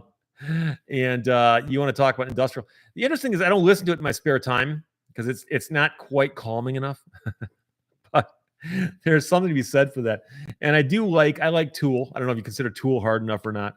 I also like Faith No More. Oh, they went through a couple of different iterations, and they're not really industrial, but I'm saying like bands that are a little bit harder. But Vinny Sluga, Merry Christmas, Steve Lehto. Thank you, I appreciate that. We're a bit ways off, but what are you gonna do? Dan Boyd says I bought a couple of bottles of Asahi beer, and the label now says product of Italy, which is probably a translation error, which would be even funnier. Oh boy. Tim Nosman says the Aztecs have an underground following. Then again, so do AMC Eagles. It wouldn't surprise me. I mean, there's people out there who buy Edsels, and I know people who Gremlins are making a comeback.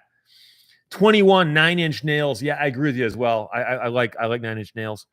I've never seen them live or anything like that, but Derek Sarr, my wife loves Tool, but you don't.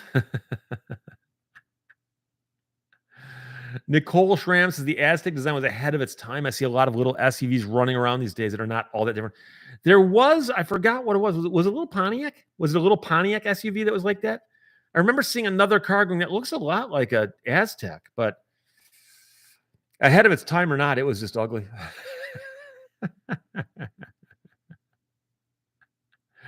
Ray Holsinger says Menard is from Michigan. Really? I might have known that. Menards is an interesting place. It's kind of like a Home Depot but cleaner. Don't know what else to call it. Bill Thomas's Perfect Circle is better than Tool. Here's the problem. You can't say a band is better than another band because number one, it's all taste and what you like about music, I might not like and vice versa. Unless you're literally just talking about like record sales or something. But who, that's not how we rate these things. But there's music. I enjoy music I don't enjoy. I listen to the stuff I do and I don't listen to stuff I don't. And if you want to get the Mariah Carey Christmas CD, put it in your car and listen to it for the rest of your life on just repeat, you can do that. I simply choose not to do that. Grubby Old Patriots and Saab had a turbine-powered Indy car in the early 60s. There were 2 years that turbines ran at Indy, 2 years. I don't believe any of them finished, but they were competitive. And then they changed the rules because Indy can do that. Mark Smith says the Eagle is practical, if ugly. It wasn't even that ugly. It was just kind of goofy because didn't it have a big old flaming turkey on the hood like the Trans Am? There was a time in America when we put big fire-breathing birds on the hoods of our cars. We don't know why. 21 Kraftwerk is touring the USA in 2025. Now, those guys were ahead of their time. Trans Europe Express. Those guys have to be like the godfathers, patron saints, whatever you want to call it, of any music involving synthesizers. And don't get me wrong, there's probably somebody did it earlier, but Andy Unk says Menards did away with a military discount, so I prefer Lowe's. Did they really? That's too bad. The Swarm says, do you have to lower the car or can you just lower the bumper? Interesting. I believe the law says the bumper must be a certain height off the ground. So probably you could lower the bumper. Cyberdoc says those are screaming chickens, not turkeys. No, they're flaming turkeys. That's what we used to call them.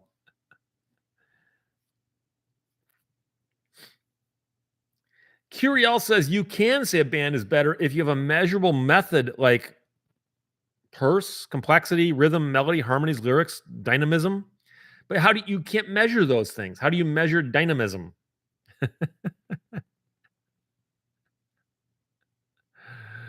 Oh boy. Matt at War says, save big money at Menards. Oh, Zach DeMundo says ELP and Ultravox. Yeah. Emerson, Lake, and Palmer. My brother, I have a bunch of older brothers, and they all had records, and I never knew who owned what, but I specifically remember one of the Emerson, Lake, and Palmer albums being in the basement. We had a pool table in the basement and a record player, and you go down and you play records and play pool. So, Nathan Boop says, yes, Spirit Amex has a bird on the hood. Yeah. And it was four-wheel drive, which Padre points out. Yeah. I remember seeing them on the road. They must not have built that many of them, presumably because they didn't sell that many of them. But 182Q KFTW, Jesus built my hot rod.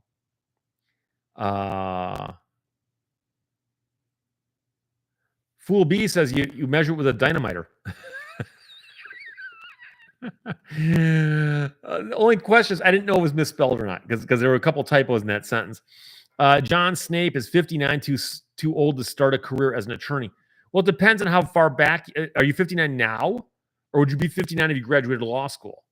But there was a woman in my class in her 60s, in law school, in her 60s, and she graduated and went out and practiced law.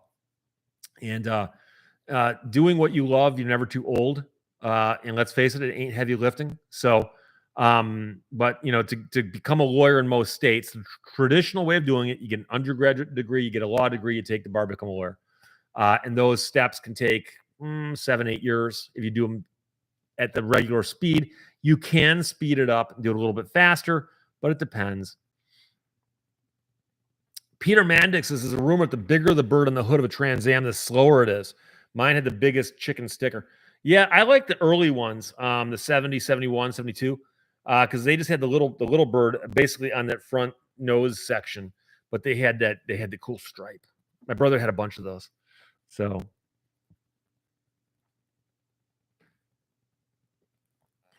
D. Woodness is Menards is headquartered in Wisconsin. But where were they founded? I think that's what somebody said. Ember Miss 69 happened to see any movies lately? You know what I did watch? I actually watched the Da Vinci Code again the other night because I wanted to see the places that I saw in England last weekend. And I mentioned the Temple Church, and that's where they first go trying to find a knight interred.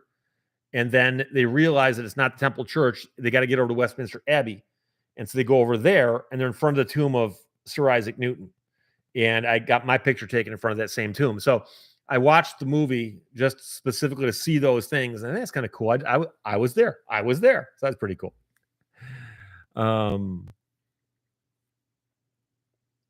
Who is playing Whamageddon? Janie Segrest. Whamageddon? I don't even know what that is. I apologize. Is that what the kids are doing these days? Is it on TikTok? Zach DeMundo says the AMC Eagle is the official car of the U.S. bikini team. Really? I wonder who paid who to endorse the other.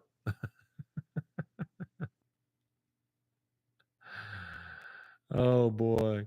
21 says OMD is touring the USA in 2025. I've already got tickets. I mentioned this in the video I did where I was talking to Dave Fowler, that I bought tickets to see OMD this year. And I don't know what they did, but they canceled a portion of their tour and said, we'll make it up next year. So I've got tickets to see Orchestral Maneuvers in the Dark in, I believe, Royal Oak Music Theater. I could be wrong on that, though. But yes, I love those guys. I love them.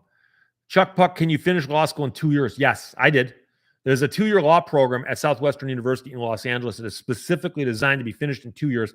Other schools tell you that if you want to, you can take the 2 major semesters and then take summer, major semesters, and then summer, and then graduate a little bit early. But it's not designed to be done that way, and there's reasons for and against that, but we won't get into that. Johnny Quest, you run chains on the Cobra or studded tires? I'm thinking about putting those crawlers on, like the tracks, the tank tracks. It's not me. 07. Hello, Stephen Cruz. Sorry, I'm late. That's okay. Better late than never. Mark Smith, the GNX was better. I mean, the Buick GNX, those things are pretty cool. Dan Boyd, the 7073 Trans Am is one of my favorite cars.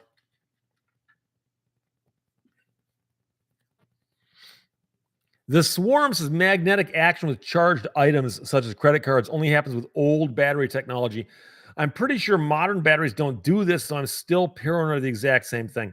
So he's also, the Swarm, apparently reading comments that are like an hour and a half old, but that's okay because I'm curious about this too. Curiosity's rhythm is measurable by time. Yeah, but what's better? Fast rhythm, slow rhythm, more accurate rhythm? Or what about if they're using modern computers to fake this stuff? Now you can set a computer to play the drums perfectly, or you can record someone playing the drums and have the program correct it. So it's very hard to say that. Is pouring Gatorade Michigan code for sipping on moonshine?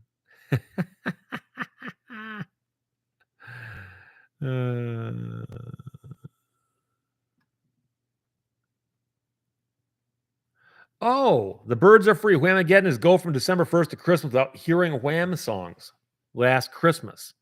Yeah, I actually heard that a couple days ago, so I'm out. I forgot about that. I'd heard that too. Favorite Christmas movie? Grumpy Old Men, Zach says. I'd have to think about that. I mean, I like Christmas Story. I do. It's a Gene Shepard story. Put your eye out, kid. And it's a classic. But the one thing I'd recommend to you, for those who don't know, is there is a writer named David Sedaris. And I went and saw David Sedaris do readings in Lansing a year or two back. One of the funniest guys on earth. He writes books filled with short stories that may or may not be true. We're not really sure. And he's got a short story called the Santaland Diaries. And he read it once on NPR years ago at Christmas. And they turned that into a Christmas thing. So they replay it every year at Christmas. David Sedaris reading the Santaland Diaries. And I'm not going to ruin it for you, but he went and got a job working in Macy's during Christmas as an elf. And it's the funniest thing you've ever heard. And now it's not a movie, it's a short story, but you can find him reading it. You can look it up on YouTube. Santaland, one word, Santaland Diaries with David Sedaris, Sedaris. He's Amy Sedaris' brother. And it's one of the funniest things you'll ever encounter. Just trust me on that.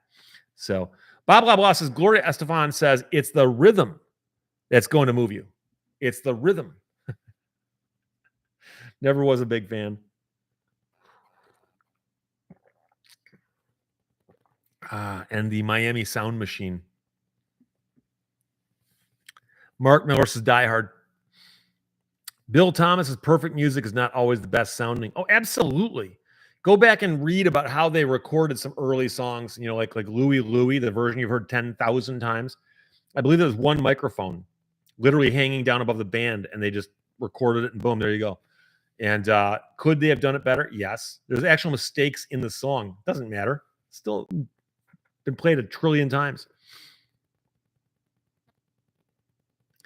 Angels Don't Fall says most music timing is in the 4/4 scale. And nowadays, a lot of music is looped music. Yet nowadays, I mean, that's one of the problems is that somebody knows what they're doing, can create these tracks. And now the stuff that's made organically does sound better. But if you want it to sound perfect, you can go in and do all this stuff. And it's just, it's not the same. Doug Jones says, Ontario, Canada is warm. The snow is melting. Yeah, I got 47 degrees right now. So I have patches of snow I can see out the window, but no snowbanks because we didn't get that much snow. We got a couple inches earlier this week.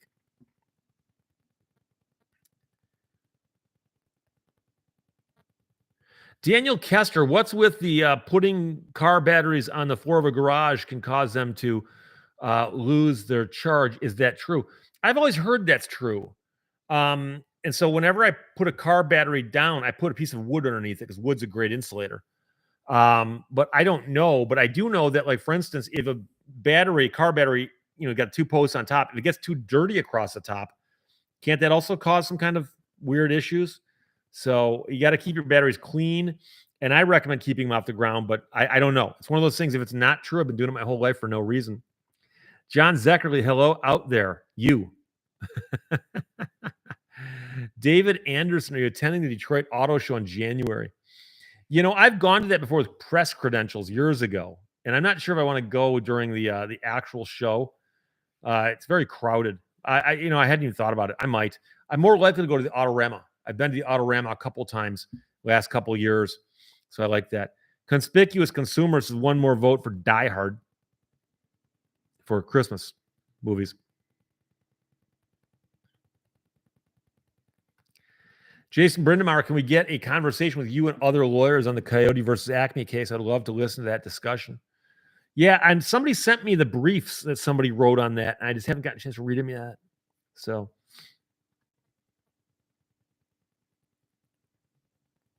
Mark Smith says the leg lamp was in a Wayfair ad, the leg lamp from Christmas Story. Yeah, I've seen other things lately that harken back to that. I was always curious to know if they had those, like, was it already available when they made the movie, or did people make them because of the movie? I don't know. Zach reminds us of the California Raisins and their Christmas special. Ember Miss 69, I find musical taste in music subjective. Some bands I like, other people don't, and vice versa. However, this is just my personal opinion. There are songs that I absolutely love, and I tell people that, and they go, oh my God, that song sucks.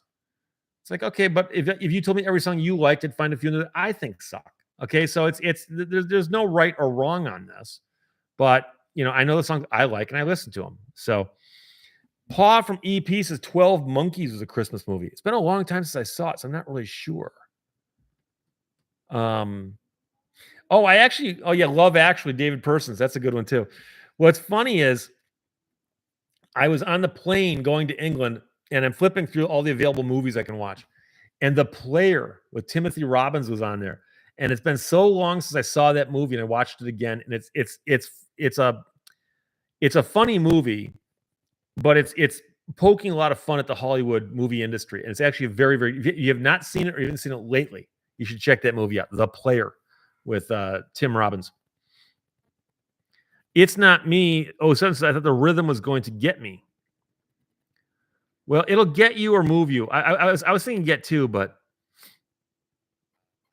Blah blah blah says some people like songs, some people like music. There is a difference, in my opinion.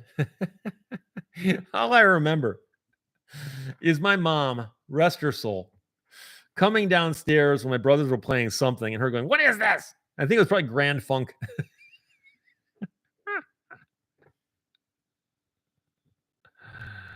Oh, Grande Taco says, I don't like Blue October, but I like Yes, so I'm your evil opposite. That's funny. I like some songs by Yes, but I just remember Roundabout. And what's the one? What's the one? Owner of a Lonely Heart. Everyone I talked about, yes, when I mentioned Owner of a Lonely Heart, they stop kind of like, okay, you got us. Yeah, yeah. But I mean, on the other hand, it sold 1 trillion copies and did well. So you can't blame somebody for being successful.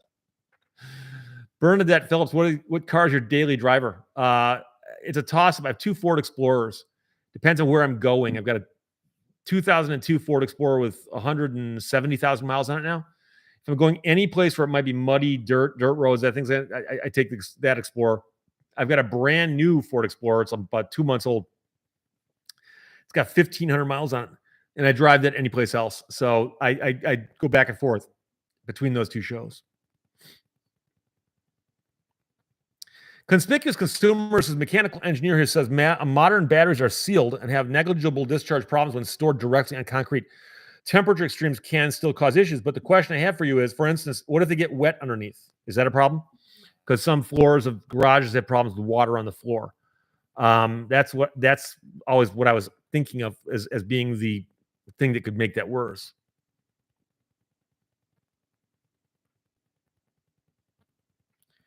Okay, I think I missed something.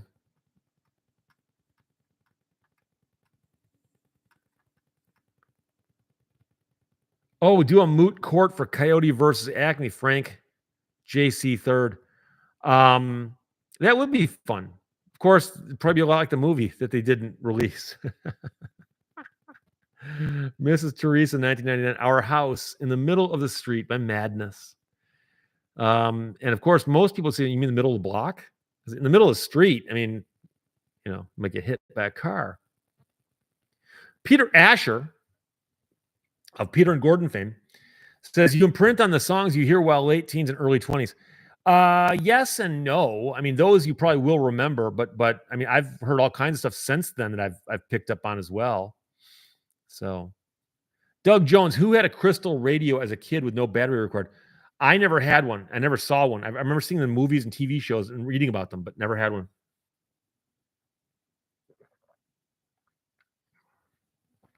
iPro, did you buy the new one from the same dealer as the old one? No. James Chamelik, did you ever own a Daisy air rifle? Yes, and I also own a Crossman 760. And the guys in the audience know what that is. D Wood, lots of folks don't like progressive rock because they say it's too pompous. The problem I always had with some of it was if it was too, I don't need a 9-minute synthesizer introduction to a song that's 18 minutes long. Okay. I'm hard pressed to find any songs longer than 7 minutes that I actually like. But every now and then some band would come out with something and you realize like, oh, there's 2 songs on side A and 3 songs on side B. And so the context of that. Daniel Kester, what's your next dream car? I'm right now, I'm on the fence. Because I might build a clone Daytona, a Dodge Charger Daytona, like that red car right there, but not a real one. The real ones cost a lot of money. But build one that I could drive around and not feel bad about driving around. Or I might get an old Jeep. I'm not sure. I've got the Cobra. I've got the Viper. I'm not sure. Nothing else is speaking to me other than those 2 things. So, Mark Smith, I had one. A Daisy or a Crossman 760. Blah, blah, blah. I had a crystal radio. It was a wire wrapped around a Quaker Oats can. Did it work? And by the way, you could have turned that into a smartphone by punching a hole in it and doing one of those pinhole cameras. So you'd have a crystal radio with which you could take photographs.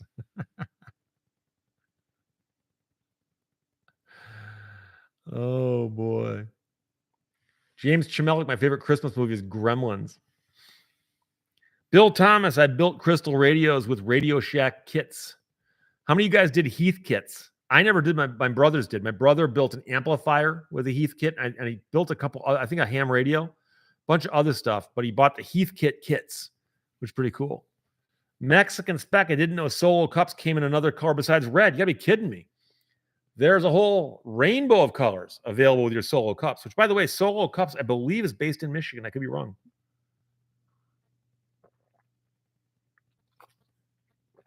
Padre still have a Crossman 760 with a wood stock. I had one with a wood stock, and when I was in high school, the pumping action didn't work because it wouldn't hold the compression anymore. And I didn't find out until later that you can get rebuild kits to replace the seals in there. And I'm like, no one told me that. So I don't even know what happened to it.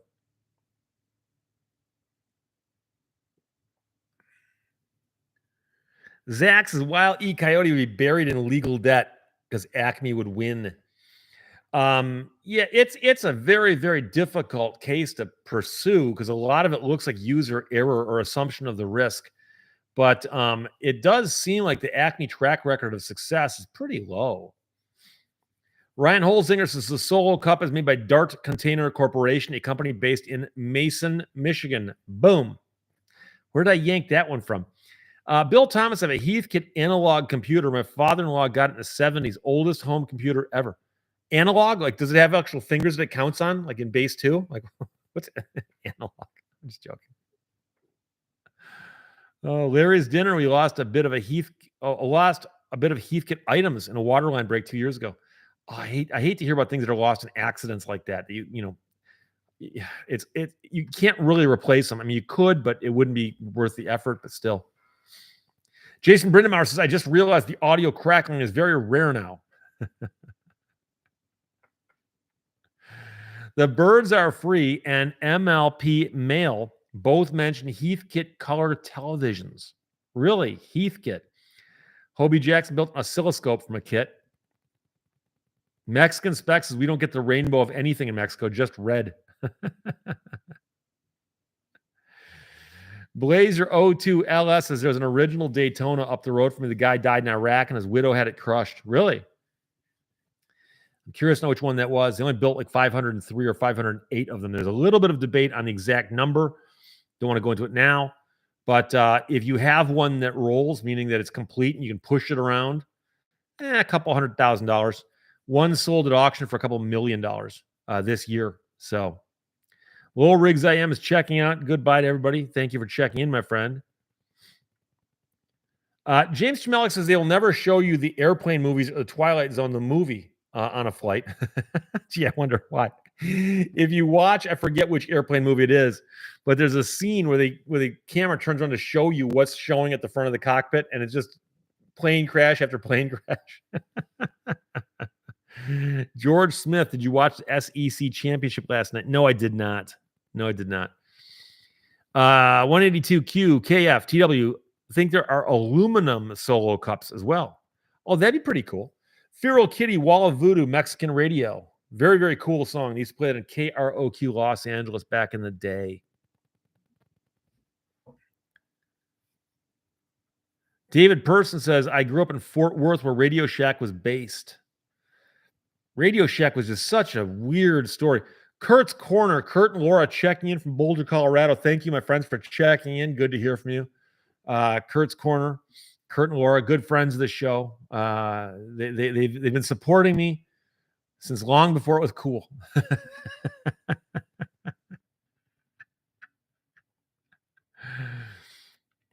Prodigal Stranger, I picked the wrong week to stop sniffing glue.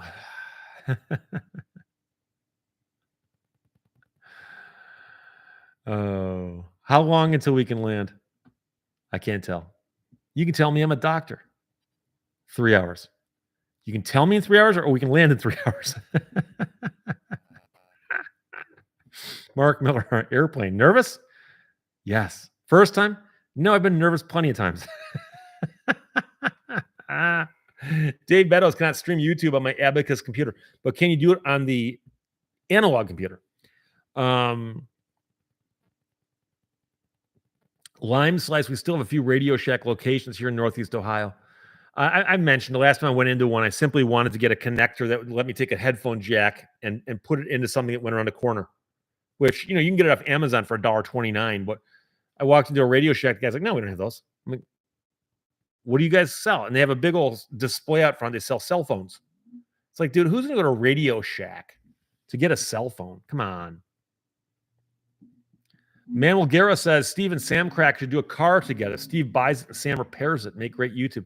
He's repaired a bunch of cars that I'd like to buy. And I talked to him. I said, hey, whatever happens to those cars? Because I hang on to most of them. He's like, I can't really sell them to people because, if he got it running and he sells it and doesn't run, now they're going to be mad at him. So, but I don't know. Maybe he may have sold a few. I don't know. But he's not in the business to buy and sell them.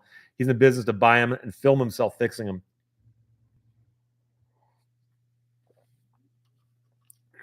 Paul Davis's dart just had layoffs. You need to drink more in disposable cups. I'm doing the best I can. 182Q KFTW. I learned to ice skate in the Tandy Center at David. Oh, he's pointing it out to David Persons in CyberDoc. The Tandy Center. back when naming rights were probably pretty cheap.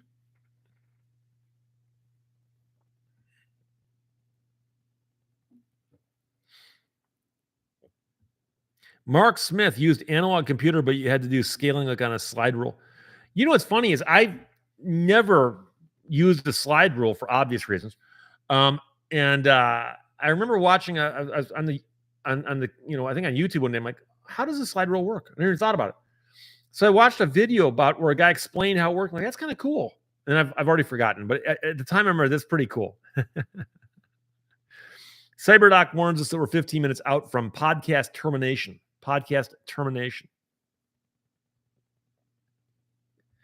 Mexican Spec says there are 7-Elevens in Guadalajara, but they don't have Slurpees, so they are worthless. Why wouldn't they have Slurpees? Isn't that... Yeah, we have McDonald's, but they don't have hamburgers. I mean, what? Daryl Yellity, did you ever get your $1.3 million back, or was that a scammer? That was obviously I'm hoping obvious, was a spam I get. I get dozens of those every day, but I liked that one in particular because I got it that morning, I think. And it's just like, does anybody fall for this? But I guess they send out 1 million of them and one person responds. And it shows you that the barrier to entry to the internet spam world is zero. Jason Brindamar, do you see insurance companies in the U.S. raising home insurance costs for EV owners? I've not heard that, but it wouldn't surprise me. But I am curious about something. That there was a time when Ford Motor Company had a problem with the ignition switches in their cars, occasionally causing the cars to catch fire. I'm not talking about the GM detent. I'm talking about the Ford ignition switch problem. I'm talking about the early 90s, mid 90s. And if you had your car parked in the garage, you shut it off, went inside, and the car or truck caught on fire, your garage burned down.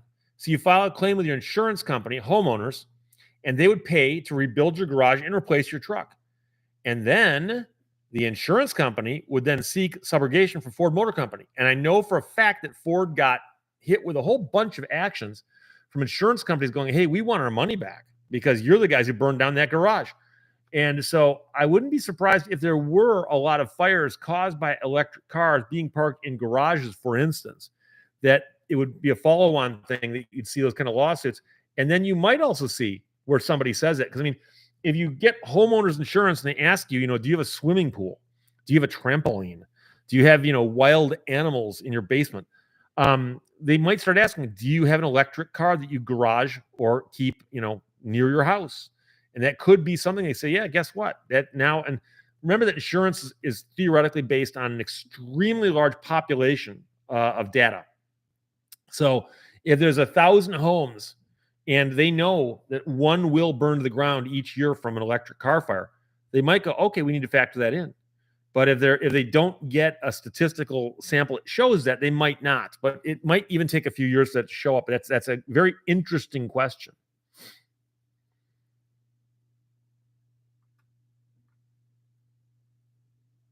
Richard Terhune, yes, Tesla will burn your house down.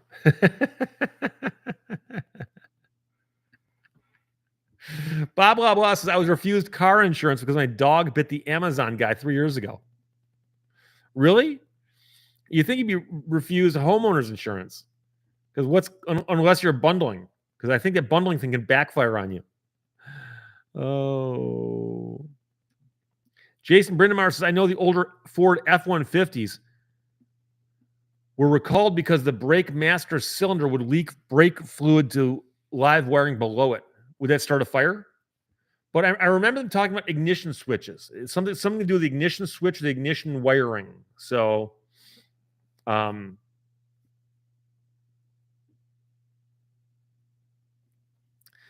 JC third, there are lies, damned lies, and statistics. Yeah. But what's amazing is how they can figure some of that stuff out because when they want to, they can be fairly accurate in what they predict. Fairly accurate. David Persons, I have 2 master's degrees already. How long do you think LS would take me? Law school? Take the LSAT and it would take you 3 years, or you could do it in 2 if you went to the right place. That's what it'd take you. But having the undergrad and master's behind you means you're already past. You're past the halfway point towards a law degree. Ryan Holtzinger says the dog was driving. Yeah. So Bob blah blah's dog ran the Amazon truck off the road, then jumped up and bit the driver, and then made a getaway in Bob's car.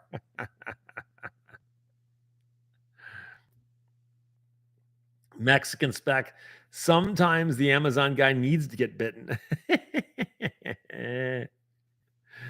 Brianna CC says law school is a 3-year track. Traditionally, it is. I did it in 2 years, but I was at one of the unusual programs that's designed to be done in 2 years.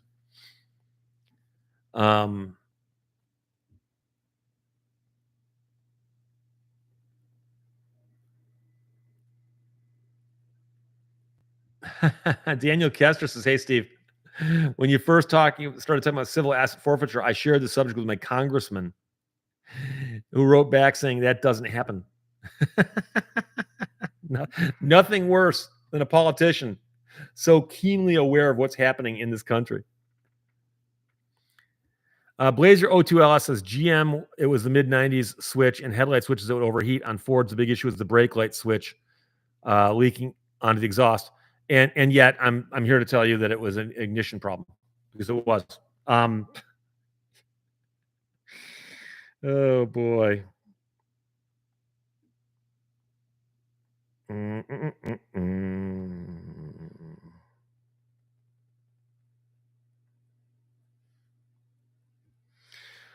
On April 25th, 1996, Ford Motor Company announced it would conduct one of the largest recalls for a safety-related defect in the history of the U.S. transportation.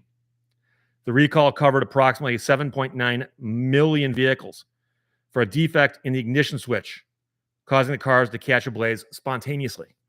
So I don't know if you intended to disagree with me, but trust me on that. The reason I know that that's true is I know people who work in the legal department there, and I know how much work they put into defending those claims. And so I assure you I'm correct in that. And that was simply the first hit when I typed in Ford ignition switch fires. So there you go. Blah, blah, blah. I got hundreds of recall notices about my 1992 Ford E250 ignition switch catching fire. Hundreds. Is it because he didn't take it in to get the work done? Oh, Mark Smith had his Dodge recalled because battery acid ate the wiring, which is better than an algorithm eating your homework. See, that's a callback to earlier in the show. Mark Miller says everyone knows you can find misinformation on the internet. Yeah, but I know the website that came up on. I recognized it.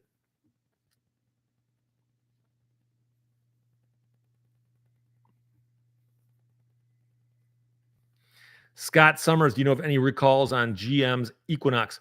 Not off the top of my head, but if you go to nhtsa.gov, NHTSA.gov, you will find recalls, technical service bulletins, and complaints. You look up cars by make and model and see what's out there. And I've had people tell me before that they had a problem. The dealership said, "We've never heard of this before." They go into the NHTSA website. There's thousands of complaints and technical service bulletins and recalls. That's how you know. Doug Jones in the 70s had many GM customers come in that they couldn't turn the key to shut off the engine. Huh. Cyberdoc, an algorithm ate my neighbor. Algorithm ate New York.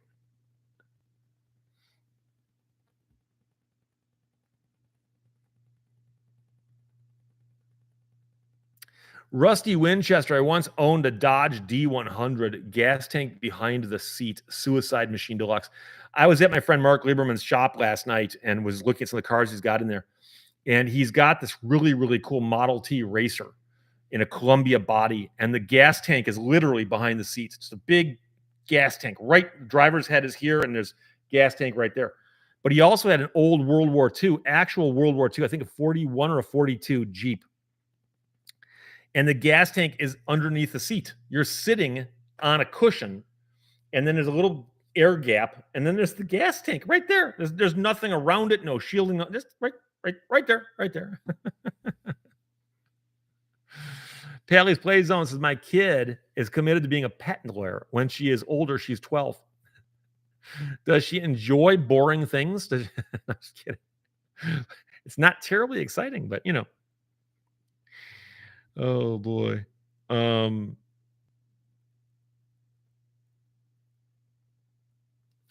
Valley, hello from Northern Illinois. Being 69 years old, seems like cars in the 60s and 70s hardly had any recalls like they do nowadays. Yes and no. Yes, there's more recalls than there are now, but it's not because the cars are made more dangerously. It's because the safety standards have risen to the point where things that nobody considered dangerous back then are considered dangerous now. And Jay Leno's got a whole skit he does about cars in the 50s and 60s where the dashboard's nothing but like sharp pieces of cast iron aimed at your face. And you might have a lap belt, but no one's wearing it. And all you got to do is get in a minor accident and you impale yourself on those things. And they come in, they hose it off, and you're good to go again. So things have changed. Mr. Fix, gee, I have a cousin who's a patent lawyer and makes bank. Does he just simply handle the patent filings, or does he litigate on those things? Because the litigation can be quite lucrative, but I'm curious about that because that would probably be a little more exciting than simply being the guy who takes in the papers, reviews them, signs them, files them, brings them back. Okay, file this. That sounds to me like it'd be a little slower in the office. Yeah, Mark Smith says there are finally safety standards. Yeah. Bill Thomas in the 70s, parts of cars falling off in front of you is not uncommon. I was once driving on Telegraph Road, pictures vividly, driving across Telegraph Road near Square Lake Road. And I'm driving along, and in front of me, I don't know where it came from or how it got there, but it was clearly the leaf spring off a vehicle and it was bouncing. And as it bounced down, I realized if I timed it just right, I could go over it and make it. And sure enough, it bounced and went boom up against the bottom of my car. And I watched it bounce out back. And later on, I pulled over and it didn't do any damage. But if it had been timed different, it would have taken out my windshield or smashed my hood or my roof. But it was a leaf spring bouncing like somebody'd run it over. I don't know. But yeah, parts falling off cars.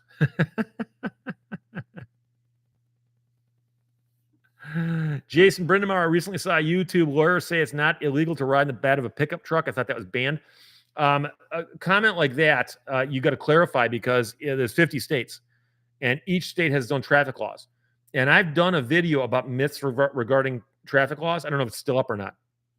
In some states, you are allowed to ride in the bed of a pickup truck, but only above a certain age. Like you can't put a toddler back there and have them bouncing around while you're out driving on a pickup truck.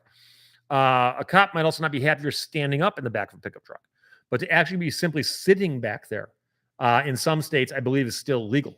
It's also likewise, like, can you drive barefoot? In most states you can. But again, or a suicide knob on a steering wheel. Some states are illegal, some states are not. I'm talking about a vehicle being driven on the road as opposed to a tractor on a farm. So there you go. Felix Mammox says parts falling off cars coming to Netflix soon. Yeah, but is it animated? That could be a follow-up to Cars, the movie, right?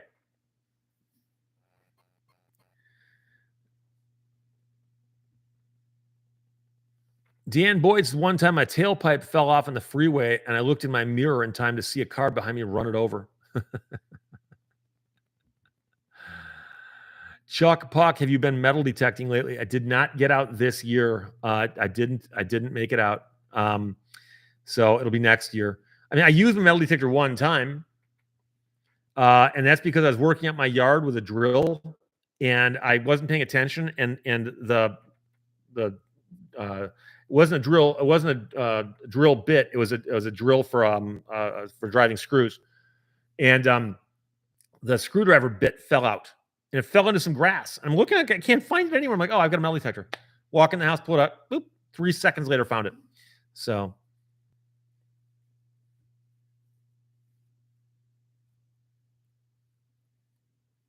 Scott Summers, are there any other telegraph roads in Michigan other than in Detroit?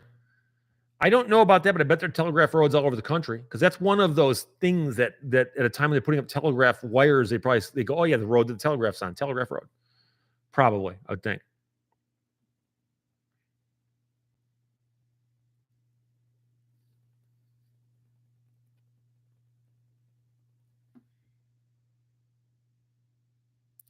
And somebody mentions the Subaru Brett with the weird seats in the back that allowed them to call it a 4-passenger vehicle as opposed to a pickup truck.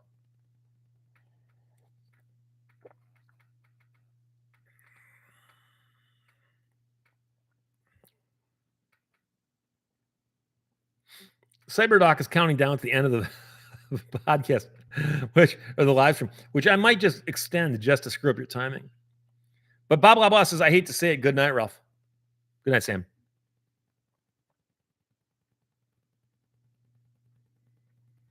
Grande Tacos is here, dog. Come on, dog. Me and dog want you to go to Telegraph Road right now and get a good deal. Who is the dealer on that? The old school. It's like Ollie Fretter. I'll give you 5 pounds of coffee. I can't beat your best deal. Ollie Fretter. Oh, boy. The Birds Are Free says Alexandria, Virginia has a Telegraph Road.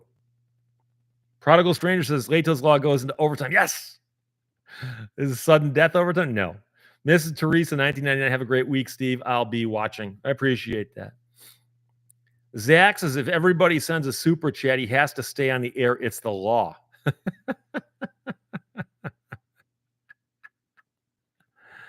Oh, boy.